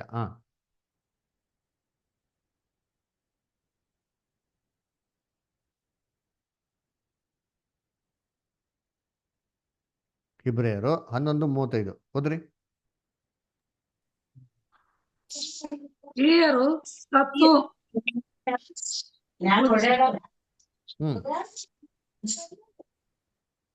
ಓದಿ ಸರ್. ಬಿಂದು ಅಷ್ಟೇ ಓದಿ. ಸ್ತ್ರೀಯರು ಸ್ತ್ರೀಯರು ಸ್ತ್ರೀಯರು ಸತ್ತು ಹೋಗಿದ ತಮ್ಮವರನ್ನು ಪುನರುತ್ಥಾನದಿಂದ ತಿರುಗಿ ಹೊಂದುವರು. ಕೆಲವರು ತಾವು ಯಾತನೆಯ ಯಾತ್ರಕ್ಕೆ ಕಟ್ಟಲ್ಪಟ್ಟಾಗಿ ಶ್ರೇಷ್ಠ ಪುನರುತ್ಥಾನವನ್ನು ಹೊಂದುವುದಕ್ಕೋಸ್ಕರ ಬಿಡುಗಡೆ ಬೇಡವೆಂದು ಹೇಳಿ ಮುರಿಸಿಕೊಂಡು ಸತ್ತರು. ನೋಡ್ರ, ಶ್ರೇಷ್ಠ ಪುನರುತ್ಥಾನವನ್ನು ಹೊಂದೋದಕ್ಕೋಸ್ಕರ ಏನ್ರಿ ಬಿಡುಗಡೆ ಬೇಡವೆಂದೇಳಿ ಮುರಿಸಿಕೊಂಡು ಸತ್ತರು. ಶ್ರೇಷ್ಠ ಪುನರುತ್ಥಾನ ಅಂದ್ರೆ ಇವ್ರಿಗೆ ಕೊಡ್ತೀನಿ ಅಂತ ಹೇಳಿದಾರೆ ಪ್ರೈಸು, ಶ್ರೇಷ್ಠ ಪುನರುತ್ಥಾನ. ಅದಕ್ಕೆ ಭೂಲೋಕದ ರಕ್ಷಣೆಯಲ್ಲೇ ಭೂಲೋಕದಲ್ಲಿ ಶ್ರೇಷ್ಠ ಪುನರುತ್ಥಾನ, ಆದ್ರೆ ಸಭೆಗೆ ಏನ್ರಿ ಪರಲೋಕದ ರಕ್ಷಣೆ, ಪರಲೋಕದಲ್ಲಿ ಒಂದು ಪುನರುತ್ಥಾನ, ಆತ್ಮಿಕ ಶರೀರ, ಎರಡು ವ್ಯತ್ಯಾಸ ಇದೆ ರೀ. ಅದಕ್ಕೆ ಏನ್ರಿ ಯೇಸು ಕ್ರಿಸ್ತು ಏನ್ರಿ ಸಭೆಗೆ ಕೊಟ್ಟಿರೋಂಥ ಕಂಡೀಷನ್ಸು ಹಳೆ ಕಾಲದಲ್ಲಿ ವಿಶ್ವಾಸ ವೀರರಿಗೆ ಕೊಟ್ಟಿದ್ರಾ ಅಂದ್ರೆ ಇಲ್ಲ ರೀ. ನೋಡಿ, ನಮಗೇನು ಕಂಡೀಷನ್ಸ್ ಹಾಕಿದ್ದಾರೆ ಯೇಸು ಕ್ರಿಸ್ತು ಹೇಳ್ತಾರೆ, ಯಾರು ಶಿಷ್ಯನಾಗೋದಕ್ಕೆ ಆಸೆ ಪಟ್ಟರೆ ಏನು ಮಾಡಬೇಕು ಅಂತ ಹೇಳ್ತಾರೆ ನೋಡಿ. ಓದೋಣ, ಲೂಕ 14ನೇ ಅಧ್ಯಾಯ 26 ಮತ್ತು 27. Luke 14:26 and 27. ಎಲ್ಲಿ ಸಂಜು ಸ್ಯಾಮ್ಸನ್ ಬ್ರದರ್, ಯೇಸು ಸ್ಯಾಮ್ಸನ್ ಬ್ರದರ್ ಓದ್ಬೋದಾ ಬೈಬಲು? ಲೈನ್ ಇದ್ದೀರಾ? ಆನಂದ್ ಬ್ರದರ್ ಓದಿದ್ರು ಸಿಸ್ಟರ್. 14:26 and 27. ಯಾವನಾದರೂ ನನ್ನ ಬಳಿಗೆ ಬಂದು ತನ್ನ ತಂದೆ ತಾಯಿ ಹೆಂಡತಿ ಮಕ್ಕಳು ಅಣ್ಣ ತಮ್ಮಂದರು ಅಕ್ಕ ತಂಗಿಯು ಇವರನ್ನು ತನ್ನ ಪ್ರಾಣವನ್ನು ಸಹಿ ಹೀಗೆ ಮಾಡಿದವರು ಅವರು ನನ್ನ ಶಿಷ್ಯರಾಗಲಾರರು. ನೋಡ್ರ, ಎಷ್ಟು ಕ್ಲೀನಾಗಿ ಹೇಳ್ತಾರೆ. ತಂದೆ ತಾಯಿ ಅದರ ಅಣ್ಣ ತಮ್ಮ ಅಕ್ಕ ತಂಗಿ ತನ್ನ ಸ್ವಂತ ಜೀವನ ಹಾಗೆ ಮಾಡಿದ್ದಾರೆ, ನನ್ನ ಶಿಷ್ಯನಾಗಿರಲಾರನು. ಇದು ಯಾರು ಹೇಳಿದ್ರು? ಸಭೆಗೆ ಹೇಳಿದ್ರಿ. ಇದನ್ನ ಹಳೆ ಕಾಲದಲ್ಲಿ ಯಾರು ಹೇಳಿದ್ರ? ದಾವಿದನ್ಗೆ ನೀವು ಎಲ್ಲಾರನ್ನೂ ಹಾಗೆ ಮಾಡಬೇಕು, ಎಲ್ಲಾರ್ಕಿಂತ ಜಾಸ್ತಿ ನನ್ನ ಪ್ರೀತಿ ಮಾಡ್ಕೊತೀನಿ ಹೇಳಿದ್ರ? ಏನಿಲ್ಲರೇ, ಇದು ಸಭೆಗೆ ಹಾಕಿರೋ ಕಂಡೀಷನ್ ರೀ ಅಲ್ವರ. ಅದಕ್ಕೆ ನೋಡ್ಬೇಕಾದ್ರೆ ಕರ್ತನಲ್ಲಿ ಪ್ರೀತಿ ಅನ್ಸೋಗಳೇ, ಯೇಸು ಕ್ರಿಸ್ತು ಬಂದಿದ್ಮೇಲೆ ಏನ್ರಿ ಪರಲೋಕಕ್ಕೆ ಹೋಗಕ್ಕೆ ಒಂದು ಅವಕಾಶ ಆಯ್ತು. ಅದಕ್ಕಿಂತ ಮುಂಚೆ ಪರಲೋಕ ಹೋಗಕ್ಕೆ ಆಗ್ತಾ ಇತ್ತಾ? ನೋಡ್ರಿ, ಹೇಳ್ತಾರೆ ವಾಕ್ಯ, ಇಬ್ರಿಯರು ಬಂದ ಪತ್ರಿಕೆ 10ನೇ ಅಧ್ಯಾಯ 20ನೇ ವಾಕ್ಯ ಓದ್ರಿ. Hebrews 10:20 ಓದ್ರಿ ಯಾರಾದ್ರ? ಹೇಳಿ, ಮಾರುತಿ ಬ್ರದರ್, ಆನಂದ್ ಬ್ರದರ್ ಓದ್ಬೋದಾ? ಆದರೂ ದೆವ್ವಗಳು ನಮಗೆ ಅಧೀನವಾಗಿವೆ ಎಂದು ಇಬ್ರಿಯರು ಬರೆದ ಪತ್ರಿಕೆ 10ನೇ ಅಧ್ಯಾಯ 20ನೇ ವಾಕ್ಯ.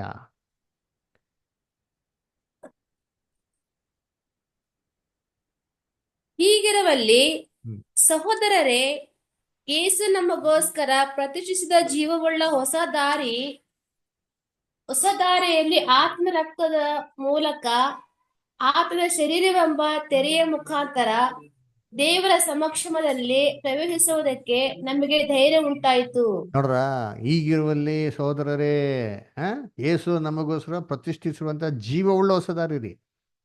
ಅಂದ್ರೆ ಏನ್ರಿ? ಆತನ ರಕ್ತದ ಮುಖಾಂತರ, ಆತನ ಶರೀರ ಮತ್ತು ತೆರೆ ಮುಖಾಂತರ ಅದರಿಂದನೇ ದೇವರ ಸಮಕ್ಷಮದಲ್ಲಿ ಪ್ರವೇಶಿಸಲಿಕ್ಕೆ ನಮ್ಗೇನಾಯ್ತು? ಧೈರ್ಯ ಉಂಟಾಯಿತು. ಹಂಗಾರೆ ಯೇಸು ಕ್ರಿಸ್ತನೇ ಬಂದಿಲ್ಲ, ಅವರು ಶರೀರ ಎಂಬುದ ತೆರೆಯ ಮುಖಾಂತರ ದೇವರ ಸಮಕ್ಷಮ ಹೋಗಕ್ಕೆ ನಮ್ಗೆ ಧೈರ್ಯ ಒಂದು ಅನುಮತಿನೇ ಕೊಡ್ಲಿಲ್ಲ ಅಂತಂದ್ರೆ ನಾವು ಪರಲೋಕ ರಕ್ಷಣೆಗೆ ಹೆಂಗೆ ಹೋಗಿ ಸಾಧ್ಯ? ಅದರ ಕರ್ತನಲ್ಲಿ ಪ್ರೀತಿ ಅಂತ ಸರೋಗಳೇ ಏನ್ರಿ, ಇದು ಆಗಿದ್ದೆ ಕ್ರಿಸ್ತ ಯೇಸುವಿನ ಬಲಿ ಮುಖಾಂತರ. ಅದರಿಂದ ಅದಕ್ಕಿಂತ ಮುಂಚೆ ಯಾರು ಪರಲೋಕ ಹೋಗಕ್ಕೆ ಸಾಧ್ಯನೇ ಇಲ್ಲ ರೀ. ಯೇಸು ಕ್ರಿಸ್ತ ಶಿಲುಬೆ ಮೇಲೆ ಸತ್ತಿಲ್ಲ, ಹೆಂಗೆ ಹೋಗಕ್ಕೆ ಸಾಧ್ಯ? ದೇವರ ಸಮಕ್ಷಮ ಹೋಗೋದಕ್ಕೆ ಒಂದು ದಾರಿನೇ ಇಲ್ಲ, ಧೈರ್ಯನೇ ಇಲ್ಲಬೇಕು, ಹೆಂಗೆ ಹೋಗಕ್ಕೆ ಸಾಧ್ಯ? ಅದಕ್ಕೆ ಇದಾಗಿದ್ದೆ ಕ್ರಿಸ್ತ ಯೇಸುವಿನ ಬಲಿಯ ಮುಖಾಂತರ. ಇನ್ನೊಂದು ವಾಕ್ಯ ಓದೋಣಂತೀನಿ, ಇಲ್ಲಿ ಇಬ್ರಿಯರು 3:1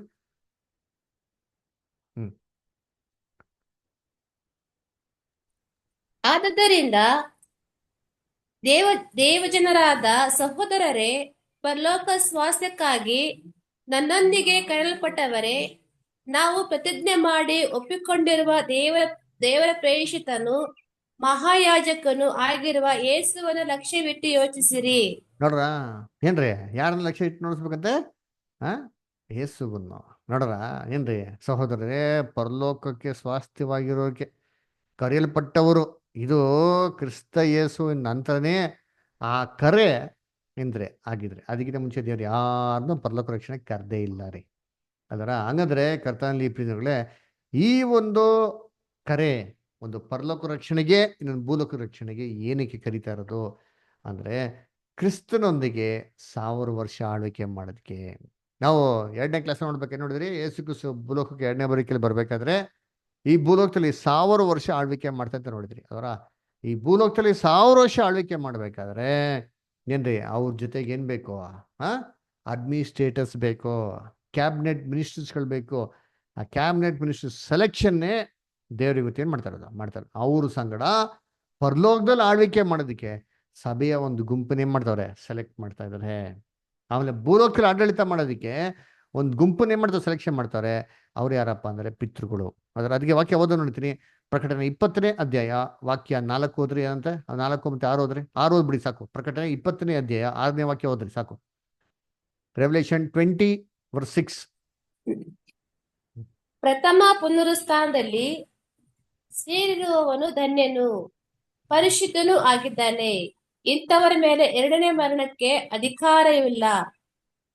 ಆದರೆ ಅವರು ದೇವರಿಗೂ ಕ್ರಿಸ್ತನಿಗೂ ಯಾಜಕರಾಗಿ ಕ್ರಿಸ್ತನೊಂದಿಗೆ ಆ 1000 ವರ್ಷ ಆಳುವರು. ನೋಡ್ರ, ಕ್ರಿಸ್ತನೊಂದಿಗೆ ಆ 1000 ವರ್ಷ ಏನ್ ಮಾಡ್ತಂತೆ? ಆಳ್ವಿಕೆ ಮಾಡ್ತಾರೆ. ನೋಡ್ರ, ಕರ್ತನಲ್ಲಿ ಪ್ರೀತಿಗಳೇ, ಕ್ರಿಸ್ತನು 1000 ವರ್ಷ ಆಳ್ವಿಕೆ ಮಾಡ್ಬೇಕಾದ್ರೆ ಸಭೆ ಅವರೊಂದಿಗೆ ಏನ್ ಮಾಡ್ತಾರೆ? 1000 ವರ್ಷ ಆಳ್ವಿಕೆ ಮಾಡ್ತಾರೆ.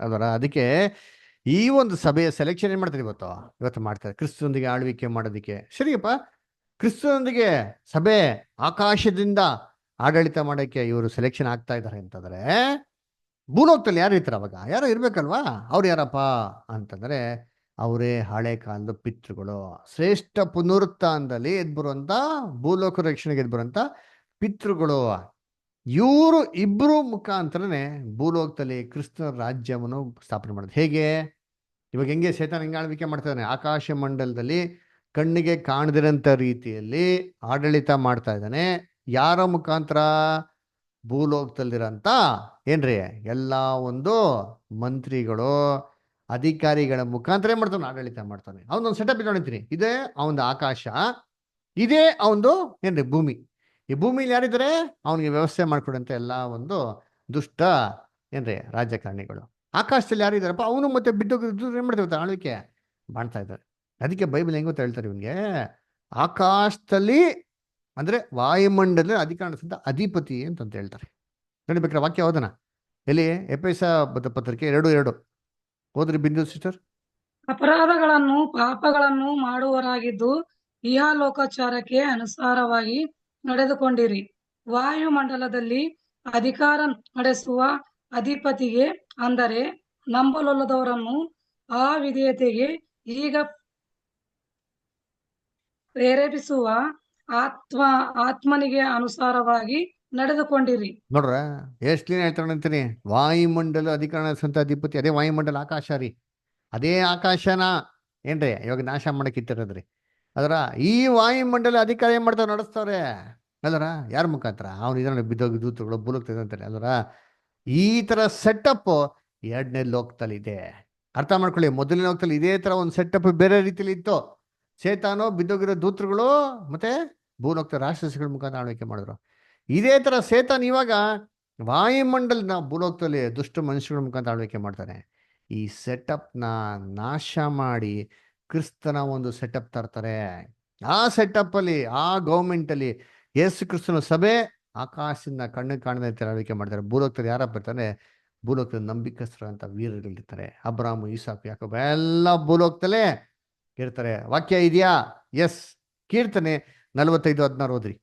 ಕೀರ್ತನೆ 45ನೇ ಅಧ್ಯಾಯ 16ನೇ ವಾಕ್ಯ ಓದ್ರಿ. ಆನಂದ್ ಬದರ್ ಓದಿ. ರತ್ನಾ ಸಿಸ್ಟರ್. ಓಕೆ. 45 ಕೀರ್ತನೆ 45 16 ಬದ. ಕೀರ್ತನೆ 45:16. ಅರಸನೇ, ವಂಶ ಪಾರಂಪರವಾಗಿ ಬಂದ ಸ್ಥಾನದಲ್ಲಿರುವುದಕ್ಕೆ ನಿನಗೆ ಮಕ್ಕಳು ಹುಟ್ಟುವರು. ಅವರನ್ನು ದೇಶದಲ್ಲೆಲ್ಲ ಅಧಿಕಾರಿಗಳನ್ನಾಗಿ ನೇಮಿಸುವಿ. ನೋಡ್ರ, ವಂಶ ಪಾರಂಪರೆಯಾಗಿ ನಿಮ್ಮ ಮಕ್ಕಳನ್ನು ಹುಟ್ಟುವರು, ಅವರನ್ನ ಏನ್ ಮಾಡ್ತೀರ? ದೇಶದೆಲ್ಲ ಅಧಿಕಾರಿಗಳನ್ನ ನೇಮಿಸ್ತೀಯ ಅಂತ ಹೇಳ್ತಾರೆ. ಯಾರಪ್ಪ ಇದು ಅಂತಂದ್ರೆ ಏನ್ರಿ? ವಂಶದಲ್ಲಿ, ಕ್ರಿಸ್ತನ ವಂಶದಲ್ಲಿ ಯಾರು ತಿರ್ಗಾ ಹುಟ್ಟಿ ಬರ್ತಾರೆ? ಸತ್ತೋಗಿರಂತ ಎಲ್ಲಾ ಪಿತೃಗಳು, ದಾವೀದು, ಅಬ್ರಾಹ್ಮ ಅಲ್ವರ, ಇವರೆಲ್ಲ ಕ್ರಿಸ್ತನ್ಗೆ ಏನಾಗಿದ್ರು? ಮೊದಲೇ ಬರಿಕೆಯಲ್ಲಿ ತಂದೆಗಳಾಗಿದ್ರು. ಇವರೆಲ್ಲ ಪಿತೃಗಳಾಗಿದ್ದವರು ಕ್ರಿಸ್ತನ 2ನೇ ಬರಿಕೆಯಲ್ಲಿ ಕ್ರಿಸ್ತನ್ಗೆ ಮಕ್ಕಳಾಗಿ ಹುಟ್ಟುವರು. ಅದನ್ನ ಹೇಳೋದು. ಅದರ ಏನ್ರಿ? ವಂಶ ಪಾರಂಪರೆಯಾಗಿ ಬಂದ ಸ್ಥಾನದಲ್ಲಿ ನಿನಗೆ ಮಕ್ಕಳು ಹುಟ್ಟೋರು, ತಂದೆಗಳ ಬದಲಾಗಿ ಮಕ್ಳುಗಳೇನಾಗ್ತಾರೆ, ಅವರು ಮಕ್ಕಳಾಗಿ ಬಿಡ್ತಾರಂತೆ. ಅವರನ್ನು ದೇಶದ ಎಲ್ಲ ಅಧಿಕಾರಿಗಳಾಗಿರ್ತೀಯಂತೆ. ದೇಶದಲ್ಲಿ ಭೂಲೋಕದಲ್ಲಿ ಎಲ್ಲ ಅಧಿಕಾರ ಸ್ಥಾನದಲ್ಲಿ ಇರುತ್ತಾರೆ. ಏನು ಅಧಿಕಾರ? ಇವಾಗ ಐದು ನೋಡಿರ್ತೀನಿ ಎಷ್ಟೋ ಅಧಿಕಾರಿಗಳು. ಅದರ ಏನೋ ಡಿಪಾರ್ಟ್ಮೆಂಟ್ ಇದೆ, ಫುಡ್ ಡಿಪಾರ್ಟ್ಮೆಂಟ್ ಇದೆ, ನೇವಿ ಡಿಪಾರ್ಟ್ಮೆಂಟ್ ಇದೆ, ಏವಿಯೇಷನ್ ಡಿಪಾರ್ಟ್ಮೆಂಟ್ ಇದೆ, ಫಾರೆಸ್ಟ್ ಡಿಪಾರ್ಟ್ಮೆಂಟ್ ಇದೆ. ಅದರ ಇದೇ ಥರ ಫೈನಾನ್ಸ್ ಡಿಪಾರ್ಟ್ಮೆಂಟ್ ಎಲ್ಲ ಐತಲ್ಲ. ಇವಾಗ ಕ್ರಿಸ್ತನ್ ರಾಜ್ಯದಲ್ಲಿ ಒಂದೊಂದು ಭೂಲೋಕದಂಥ ಅಡ್ಮಿನಿಸ್ಟ್ರೇಷನ್ ಕೆಲಸಗಳನ್ನ ನೋಡ್ಕೊಳಕ್ಕೆ ಪಿತೃಗಳಿಗೆ ಜವಾಬ್ದಾರಿ ಕೊಡ್ತಾರೆ. ಅದರ ಫುಡ್ ಡಿಪಾರ್ಟ್ಮೆಂಟ್ ಯಾರು ಕೊಡ್ಬೋದು? ಯೋಸೆಫ್ ಕೊಡ್ಬೋದು. ಐಗುಪ್ತ ದೇಶದಲ್ಲಿ 7 ವರ್ಷ ಬರ ಇರ್ಬೇಕಾರೆ ಏನು ಮಾಡೋದು, ಅದನ್ನ ಚೆನ್ನಾಗಿ ನೋಡ್ಕೊಂಡ್ರು. ಅದರ ಏನ್ರಿ ಈ ಒಂದು ಫಾರೆಸ್ಟ್ ಡಿಪಾರ್ಟ್ಮೆಂಟ್ ಯಾರು ಕೊಡ್ಬೋದು? ನೋವನ್ನು ಕೊಡ್ಬೋದು. ಯಾಕೆ ನೋವು ಏನು ಮಾಡಿದಾನೆ, ಎಲ್ಲ ನಾವೇ ಇಲ್ಲಿ ಎಲ್ಲ ಪ್ರಾಣಿಗಳು ಏನು ಮಾಡೋದು ಕೊಂಡೋಗಿದ್ದಾನೆ. ಅದರ ನಾವೇ ನೇವಿಯೇಷನ್ ಅದರ ಏನ್ರಿ ಆ ಒಂದು ನೇವಿ ಡಿಪಾರ್ಟ್ಮೆಂಟ್ ನಾವೇ ಡಿಪಾರ್ಟ್ಮೆಂಟ್ ಯಾರು ಕೊಡ್ಬೋದು? ಯೋನ ಕೊಡ್ಬೋದು. ಯೋನ ಏನು ಮಾಡವನೆ ಅದಲ್ಲಿ ಇದಾನಲ್ವಾ. ಆಮೇಲೆ ಏನ್ರಿ ಏರೋಪ್ಲೇನ್ ಏವಿಯೇಷನ್ ಡಿಪಾರ್ಟ್ಮೆಂಟ್ ಯಾರು ಕೊಡ್ಬೋದು? ಎಲಿಯನ್ ಕೊಡ್ಬೋದು, ಏನಕ್ಕೆ ಕೊಡ್ಬೋದು. ಫೈನಾನ್ಸ್ ಡಿಪಾರ್ಟ್ಮೆಂಟು ದಾನಿಯೆಲ್ಲ ಕೊಡ್ಬೋದು. ಯಾಕಂದ್ರೆ ಭೂಲೋಕ್ತಾ ಇರ್ಬೇಕಾರೆ ಇವರೆಲ್ಲ ಈ ಡಿಪಾರ್ಟ್ಮೆಂಟ್ಗಳನ್ನ ಸೂಪರಾಗಿ ಹ್ಯಾಂಡಲ್ ಮಾಡೋರೆ. ಇವೆಲ್ಲ ಜವಾಬ್ದಾರಿಗಳನ್ನ ಅವ್ರು ಕೊಟ್ಟರೆ ಕ್ರಿಸ್ತನ ರಾಜ್ಯದಲ್ಲಿ ಚೆನ್ನಾಗಿ ನೆರವೇರಿಸ್ತಾರೆ. ಇದರಿಂದಾನೇ ಈ 2ನೇ ಲೋಕದಲ್ಲಿ 2 ಗುಂಪಿನ ಜನಾಂಗದವರ ಸೆಲೆಕ್ಷನ್ ಏನಾಗ್ತದೆ ನಡೀತದೆ. ಒಂದ್ಸತಿ ಸಭೆ ಕಂಪ್ಲೀಟ್ ಆಗಿದ್ಮೇಲೆ ಪಿತೃಗಳ ಸೆಲೆಕ್ಷನ್ ಆಗೋಯ್ತು. ಇವಾಗ ಸಭೆ ಸೆಲೆಕ್ಷನ್ ಆಗ್ತದೆ ನಡೀತದೆ. ಒಂದ್ಸತಿ ಸಭೆ ಸೆಲೆಕ್ಷನ್ ಆಗಿದ ತಕ್ಷಣ ಇವಾಗಿರೋಂಥ ದುಷ್ಟ ಪ್ರಪಂಚನ ಏನ್ ಮಾಡ್ತಾರೆ, ಅವರು ನಾಶ ಮಾಡ್ತಾರೆ. ಹೇಗೆ ನಾಶ ಮಾಡ್ತಾರೆ? ಇವಾಗ ಬುಧ ನೋಡಿ ವಾಕ್ಯ 2ನೇ ಪೇತ್ರ 3ನೇ ಅಧ್ಯಾಯ 7ನೇ ವಾಕ್ಯ ಓದ್ರಿ. 2 Peter 3:7 ಓದ್ರಿ. ಯಾರಾದ್ರು 2 Peter 3:7.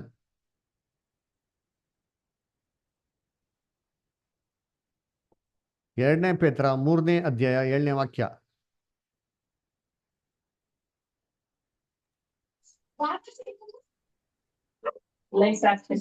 ನಾನು ಹೋದ್ರೆ ಬ್ರದರ್, ಓದಿ ಸಭೆ. ಆದರೆ ಈಗಿರುವ ಭೂಮಿ ಆಕಾಶಗಳು ಅದೇ ವಾಕ್ಯದ ಬಲದಿಂದ ಬೆಂಕಿಯ ಮೂಲಕ ನಾಶವಾಗುವುದಕ್ಕೆ ಕೇಳಲ್ಪಟ್ಟಿವೆ. ಮತ್ತು ಭಕ್ತಿಹೀನರ ಶಿಕ್ಷಾವಿಧಿಯು ನಾಶವು ಉಂಟಾಗುವ ದಿನಕ್ಕಾಗಿ ಆ ಬೆಂಕಿ ಸಿದ್ಧವಾಗಿದೆ. ಬೆಂಕಿ ಮುಖಾಂತರ ನಾಶ ಮಾಡೋಕು ಅಂತ ಇಟ್ಟಾರ ನೋಡ್ತೀನಿ. ಯಾವ ಬೆಂಕಿ ಇದು? ಏನ್ರಿ ಎಲ್ಲ ತಿಳ್ಕೊಂಡ್ಬಿಡ್ತಾರೆ. ಲಿಟ್ರಲ್ ಆಗಿ ಬೆಂಕಿ ಎಲ್ಲ ಕಡೆ ಬಾಂಬ್ ಎಲ್ಲ ಹೊಡ್ಬಿಡ್ತಾರೆ, ಭೂಮಿ ಡಮ್ ಅನ್ನು ನಾಶ ಮಾಡ್ಬಿಡ್ತಾರೆ ಅಂತ. ಕರ್ತನಲ್ಲಿ ಬಿದ್ದರೆ ಈ ತರ ನಾಶ ಮಾಡಿದ್ರೆ ಏನ್ರಿ ವ್ಯವಸ್ಥೆ ನಾಶ ಆಗ್ತಾರ? ಬಿಲ್ಡಿಂಗ್ ಅಲ್ಲಿ ನಾಶ ಆಗ್ಬೋದು, ಇನ್ಫ್ರಾಸ್ಟ್ರಕ್ಚರ್ ನಾಶ ಆಗ್ಬೋದು, ಮನುಷ್ಯರಂತ ಕೆಟ್ಟತನ ನಾಶ ಆಗ್ತಾರಂದ್ರೆ ಇಲ್ಲ ರೀ. ಇದಕ್ಕೆ ಪ್ರೂಫ್ ಇದೆ. ಮೊದಲೇ ಮಹಾಯುದ್ಧ ಆಯ್ತು, 2ನೇ ಮಹಾಯುದ್ಧ ಆಯ್ತು, ಆದ್ರೆ ಮನುಷ್ಯನ ಕೆಟ್ಟತನ ಮಾತ್ರ ಹಂಗೇ ಇದೆ. ಬರ್ತಾ ಬರ್ತಾ ಜಾಸ್ತಿ ಆಗ್ತದೆ, ಕಮ್ಮಿ ಆಗಿಲ್ಲ ರೀ. ಅದಕ್ಕೆ ಬೆಂಕಿ ಅಂದ್ರೆ ಬೈಬಲ್ ಹೆಂಗ್ ಗೊತ್ತಾ ಅರ್ಥ? ಏನ್ರಿ ದೇವರ ಕೋಪಾಗ್ನಿ. ದೇವರ ಕೋಪದಿಂದ ಈ ಭೂಲೋಕದಲ್ಲಿ ಅಂತ ದುಷ್ಟ ವ್ಯವಸ್ಥೆ ಏನ್ ಮಾಡ್ತಾರೆ, ದೇವರು ನಾಶ ಮಾಡ್ತಾರೆ. ವಾಕ್ಯ ಓದೋ ನೋಡ್ತೀನಿ. ಜೆಫನ್ಯ 3:8 ಓದಿ. ಜೆಫನ್ಯ 3:8 ಓದ್ರಿ.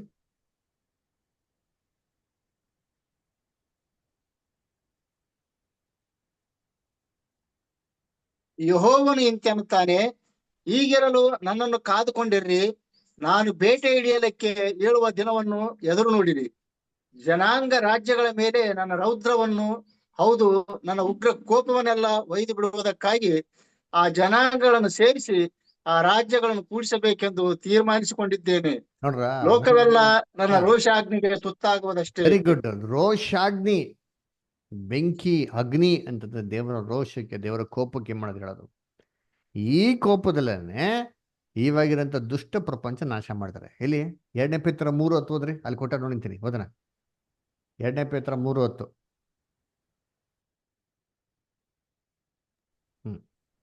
ಹೋದ್ರಿ.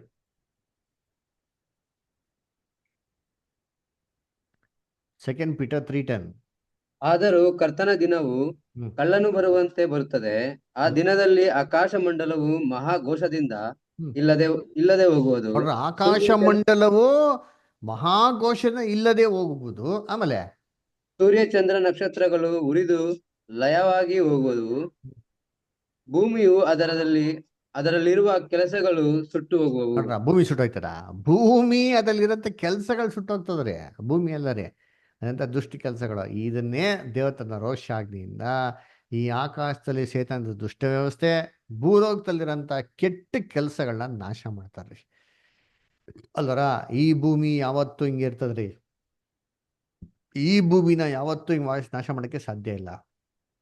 ಭೂಮಿನೇನ್ರಿ ಗ್ರಹ, ಈ ಗ್ರಹ ಯಾವತ್ತೂ ನಾಶ ಆಗಲ್ಲ. ಆದ್ರೆ ಭೂಮಿ ಅಂತ ವ್ಯವಸ್ಥೆ ಏನ್ ಮಾಡ್ತಾರೆ ದೇವರು ನಾಶ ಮಾಡ್ತಾರೆ. ಅದಕ್ಕೆ ಓದ ನೋಡಿದ್ರಿ ಪ್ರಸಂಗಿ 1:4 ಓದ್ರಿ. ಪ್ರಸಂಗಿ 1ನೇ ಅಧ್ಯಾಯ 4ನೇ ವಾಕ್ಯ. ಈ ಭೂಮಿ ಏನಾಗ್ತಾರಂತೆ? ಓದ್ರಿ ಬಿಡ್ತಾರೆ.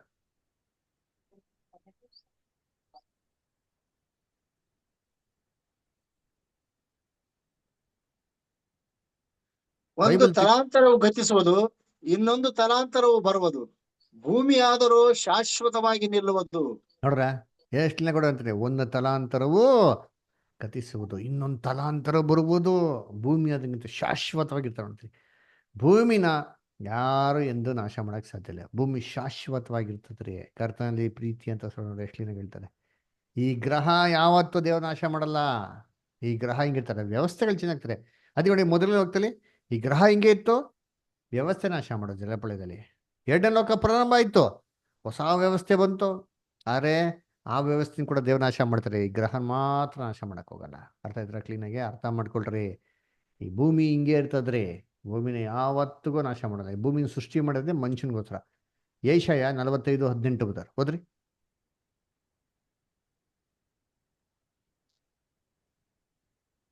ಆಕಾಶ ಮಂಡಲವನ್ನು ಸೃಷ್ಟಿಸಿದ ಯೆಹೋವನ ಮಾತನ್ನು ಕೇಳಿರಿ. ಆತನೇ ದೇವರು. ಭೂಮಿಯನ್ನು ನಿರ್ಮಿಸಿ ರೂಪಿಸಿ ಸ್ಥಾಪಿಸಿದನು.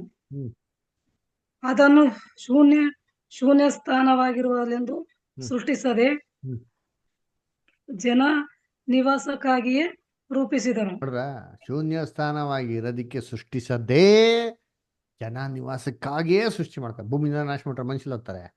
ಮನುಷ್ಯರಿಗೋಸ್ಕರ ಭೂಮಿ ಸೃಷ್ಟಿ ಮಾಡೋದು. ಮನುಷ್ಯರು ಇದೇ ಭೂಮಿಗೆ ಬರ್ತಾರೆ. ಅದರ ಇದಾಗಿದ ನಂತರ ಬರೋದೇ ಕ್ರಿಸ್ತನ ರಾಜ್ಯ, ನೂತನ ಆಕಾಶ, ನೂತನ ಭೂಮಂಡಲ. ಓದ್ರಿ 2ನೇ ಪೇತ್ರ 3:13 ಓದ್ರಿ. 2ನೇ ಪೇತ್ರ 3ನೇ ಅಧ್ಯಾಯ 13ನೇ ವಾಕ್ಯ.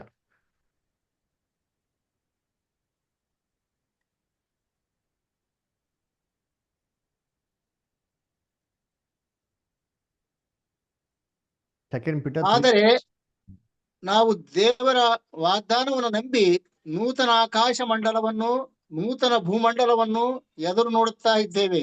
ಅವುಗಳಲ್ಲಿ ನೀತಿಯು ವಾಸವಾಗಿರುವುದು. ಅದರೊಳಗೆ ಏನಂತ ನೀತಿ ವಾಸವಾಗಿರ್ತಾರೆ. ನೂತನ ಭೂಮಂಡಲ, ನೂತನ ಆಕಾಶ ಎದುರು ನೋಡ್ತಾ ಇದ್ದಾರೆ, ನೀತಿ ವಾಸವಾಗ್ತಾ ಇರ್ತಾರೆ. ನೋಡ್ರ, ಕರ್ತನ ದೀಪ ಇದೇ ನೂತನ ಆಕಾಶ, ನೂತನ ಭೂಮಂಡಲ, ಕ್ರಿಸ್ತನ ರಾಜ್ಯ. ಸಭೆ ಕ್ರಿಸ್ತನೊಂದಿಗೆ ಆಳ್ವಿಕೆ ಮಾಡ್ತಾರೆ. ಭೂಲೋಕದ ಪಿತೃಗಳು ಇರ್ತಾರೆ. ಅವು ಭೂಲೋಕದಲ್ಲಿ ಏನಪ್ಪ ಇರ್ತಾರೆ ಅಂದ್ರೆ ನೀತಿ ವಾಸವಾಗುತ್ತಂತೆ. ನೋಡ್ರ, ಇದೇ ಕ್ರಿಸ್ತನ ರಾಜ್ಯ. ಅದಕ್ಕೆ ಯೇಸು ಕ್ರಿಸ್ತ ಹೇಳಿದ್ದು, ಭೂಮಿ ಆಕಾಶ ಹಡ್ದೋದ್ರು ಸರಿ, ನನ್ನ ವಾರ್ತೆ ಏನಾಗೋದಿಲ್ಲ, ಹಡ್ದೋಗೋದಿಲ್ಲ. ಯಾವ ಭೂಮಿ ಆಕಾಶ? ಇವಾಗಿರೋಂಥ ದುಷ್ಟ ಭೂಮಿ ಆಕಾಶ, ದುಷ್ಟೇ ಭೂಮಿ ಆಕಾಶ ಹಡ್ದೋಗ್ಬಿಡ್ತಾರೆ. ಆದರೆ ದೇವರ ವಾಕ್ಯ ಯಾವತ್ತು ಹಡ್ದೋಗೋದಕ್ಕೆ ಸಾಧ್ಯನೇ ಇಲ್ಲ ರೀ. ಅದರ ಇದಕ್ಕೆ ಇದಾಗಿದ್ದ ನಂತರ ಬರದೆ ಕ್ರಿಸ್ತನ 1000 ವರ್ಷದ ಆಡಳಿತ. ಅದರ ಸಭೆ ಈ ಕ್ರಿಸ್ತನೊಂದಿಗೆ 1000 ವರ್ಷ ಏನ್ ಮಾಡ್ತಾರೆ, ಅವರು ಆಡಳಿತ ಮಾಡ್ತಾರೆ. ಅದರಿಂದ ಕರ್ತನ ಪ್ರೀತಿಗಳೇ, ಇದೇ 3 ಲೋಕದ ಒಂದು ಪಾಠ. ಅದರ ದಯವಿಟ್ಟು ಏನ್ರಿ ಈ ವಾಕ್ಯನ ಇನ್ನೊಂದ್ಸತಿ ಕೇಳ್ರಿ. ನಿಮಗೆ ಯೂಟ್ಯೂಬ್ ರೆಕಾರ್ಡಿಂಗ್ ಕಳಿಸ್ಕೊಡ್ತೀರಿ. ಯೂಟ್ಯೂಬ್ ಚಾನಲ್ಗೆ ಸಬ್ಸ್ಕ್ರೈಬ್ ಮಾಡಿ. ಹೊಸ ಸಹೋದರ ಸಹೋದರಿಗಳು ಇದನ್ನೆಲ್ಲ ಲೋಕದಂಥ ಕ್ರೈಸ್ತ ಸಹೋದರ ಸಹೋದರಿಗಳಿಗೆ ತಿಳಿಸಿ, ಅವರು ಕೂಡ ಈ ವಾಕ್ಯಗಳನ್ನ ಏನು ಮಾಡಿ ಕೇಳಿ, ಆತ್ಮಿಕ ಸತ್ಯದಲ್ಲಿ ಮಾಡಲಿ, ಬೆಳಲಿ. ಅದರ ದೇವ್ರು ನಿಮ್ಮೆಲ್ಲನೂ ಆಶೀರ್ವದಿಸಲಿ. ಯಾರಿಗಾರ ಏನಾರ ಡೌಟ್ಸ್, ಏನೋ ಕ್ವಶನ್ಸ್ ಇತ್ತು ಅಂದರೆ ಧಾರಾಳ ಕೇಳ್ಬೋದು. ಯಾರಿಗೇನೋ ಪ್ರಶ್ನೆ ಇದೆಯಾ? ಕೇಳೋದೇನೋ ಇದೆಯಾ? ಯಾರಿಗೇನೋ ಪ್ರಶ್ನೆ ಇದೆಯಾ? ಯಾರಿಗೇನೋ ಪ್ರಶ್ನೆ ಇದೆ ಧಾರಾಳ ಕೇಳ್ಬೋದು, ಏನು ಅಭ್ಯಂತರ ಇಲ್ಲ. ನಿಮ್ಗೇನೇ ಪ್ರಶ್ನೆ ಇರೋದ್ರೆ ಸತ್ಯವೇದ ಮುಖಾಂತರ ಉತ್ತರ ಕೊಡ್ತೀರಿ. ಆನಂದ್ ಬ್ರದರ್, ಒಂದು ಕ್ವಶನ್ ಇದೆ. ಹೇಳಿ ಬ್ರದರ್. ಭೂಮಿ ಕೆಟ್ಟು ಹೋಗಿತ್ತು ಅಂತ ಒಂದು ಮಾತು ಹೇಳಿದ್ರಿ, ಅದು ಸ್ವಲ್ಪ ಕ್ಲಿಯರ್ ಆಗಿಲ್ಲ. ಓಕೆ, ಸೊ ಭೂಮಿ ಕೆಟ್ಟೋಗಿತ್ತು ಅಂತಂದ್ರೆ ಅಲ್ಲಿ ಭೂಲೋಕ ಅಂದ್ರೆ ಏನೋ ಗಿಡ ಮರಗಳು, ಬಂಡೆ ಕಲ್ಲು ಅವು ಕೆಟ್ಟೋಗಿರಲಿಲ್ಲ ಅಂದ್ರೆ ಅದು ಕೆಟ್ಟೋಗೋದಿಕ್ಕೆ ಸಾಧ್ಯನಾ? ಇಲ್ಲ ಇಲ್ಲ ಇಲ್ಲ ಅಲ್ವಾ? ಹಂಗಾದ್ರೆ ಭೂಮಿ ಅಂದ್ರೆ ಬೈಬಲಲ್ಲಿ ಏನಪ್ಪ ಅರ್ಥ ಅಂತ ನಾವು ಹುಡುಕ್ಬೇಕು. ಭೂಮಿ ಅಂದ್ರೆ ಬೈಬಲಲ್ಲಿ ಆತ್ಮಿಕ ಅರ್ಥ ಏನಪ್ಪಾ ಅಂದ್ರೆ ಜನಗಳ ವ್ಯವಸ್ಥೆ, ಜನರು. ಕರೆಕ್ಟಾ? ಉದಾಹರಣೆ ನೋಡ್ರಿ, ಬೈಬಲ್ ಹೇಳ್ತಾರೆ ದೇವರು ಲೋಕವನ್ನು ಎಷ್ಟು ಪ್ರೀತಿ ಮಾಡಿ ಯಾರನ್ನ ಕೊಟ್ಟರು? ಒಬ್ಬನೇ ಮರನ್ನು ಕೊಟ್ಟರು. ಅಲ್ವರಾ? ದೇವರು ಲೋಕವನ್ನು ಪ್ರೀತಿ ಮಾಡೋದು ಏನರ್ಥ? ಗಿಡ ಮರಗಳು, ಕಲ್ಲು ಬಂಡೆಗಳು ಅಂತನ ಅರ್ಥ ಲೋಕ ಅಂದ್ರೆ? ಇಲ್ಲ, ಜನರನ್ನು. ಜನರು. ಕರೆಕ್ಟ್ ಬುದರ್. ಅದೇ ತರ ಭೂಮಿ ಅಂತ ಹೇಳ್ಬೇಕಾರೆ ಜನಗಳ ವ್ಯವಸ್ಥೆ, ಸೊಸೈಟಿ, ಸಮಾಜ. ಅದರ ಏನ್ರಿ ಈ ಸಮಾಜನ ಬೈಬಲ್ನಲ್ಲಿ ಹೋಲಿಕೆ ಮಾಡಿ ಮಾತ್ರ. ಅದಕ್ಕೆ ಭೂಮಿ ಆಕಾಶ ನಾಶ ಆಗ್ಬಿಟ್ರು ಅಂದ್ರೆ ಭೂಮಿ ಅಂದ್ರೆ ಏನ್ರಿ? ಭೂಮಿ ಅಂತ ವ್ಯವಸ್ಥೆ. ಮೊದಲನೇ ಹೋಗ್ತಲೇ ಏನಿತ್ತು ಸಮಾಜದಲ್ಲಿ ಬರೀ ಕೆಟ್ಟತನ ತುಂಬಿತ್ತು. ಆ ಕೆಟ್ಟತನ ನಾಶ ಮಾಡಿ ಹೊಸದೇನ್ ಮಾಡಿದವರು ಸ್ಥಾಪನೆ ಮಾಡಿದ್ರು. ಅದನ್ನೇ ಹೇಳ್ತಾ ಇರೋದು. ಓಕೆನಾ? Okay brother, thank you. Okay, ಬೇರೆ ಯಾರಿಗಾರು ಏನೋ ಡೌಟ್ಸ್ ಇದೆಯಾ? Lavanya sister, Maruti brother, Maruti sister, Ratna sister, Rose sister, Ramudu brother, Sandeep brother, Saroja master, Shweta Satish sister, Joy sister, Bindu sister.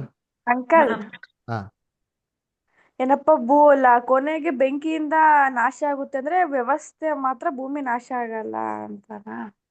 ಅದೇನ್ ಗೊತ್ತಾ, ಬೆಂಕಿನ ನಾಶ ಮಾಡ್ತಾರೆ ಅಂತಂದ್ರೆ ಬೆಂಕಿಯಿಂದ ಜನಗಳನ್ನೆಲ್ಲ ನಾಶ ಮಾಡಕ್ಕಿಲ್ಲ. ಬೆಂಕಿ ಅಂದ್ರೇನೆ ಆತ್ಮಿಕ ಅರ್ಥ, ದೇವರ ಕೋಪ.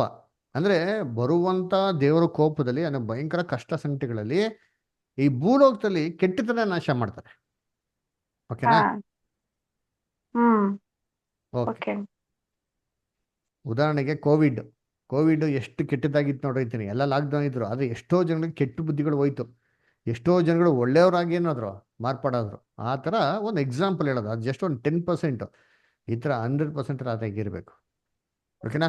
Okay, Bindu sister, Joy sister, Yesu Samson brother, ಏನೋ ಡೌಟ್ಸ್ ಇದೆಯಾ? ಇಲ್ಲ ಪಾಸ್ಟರ್.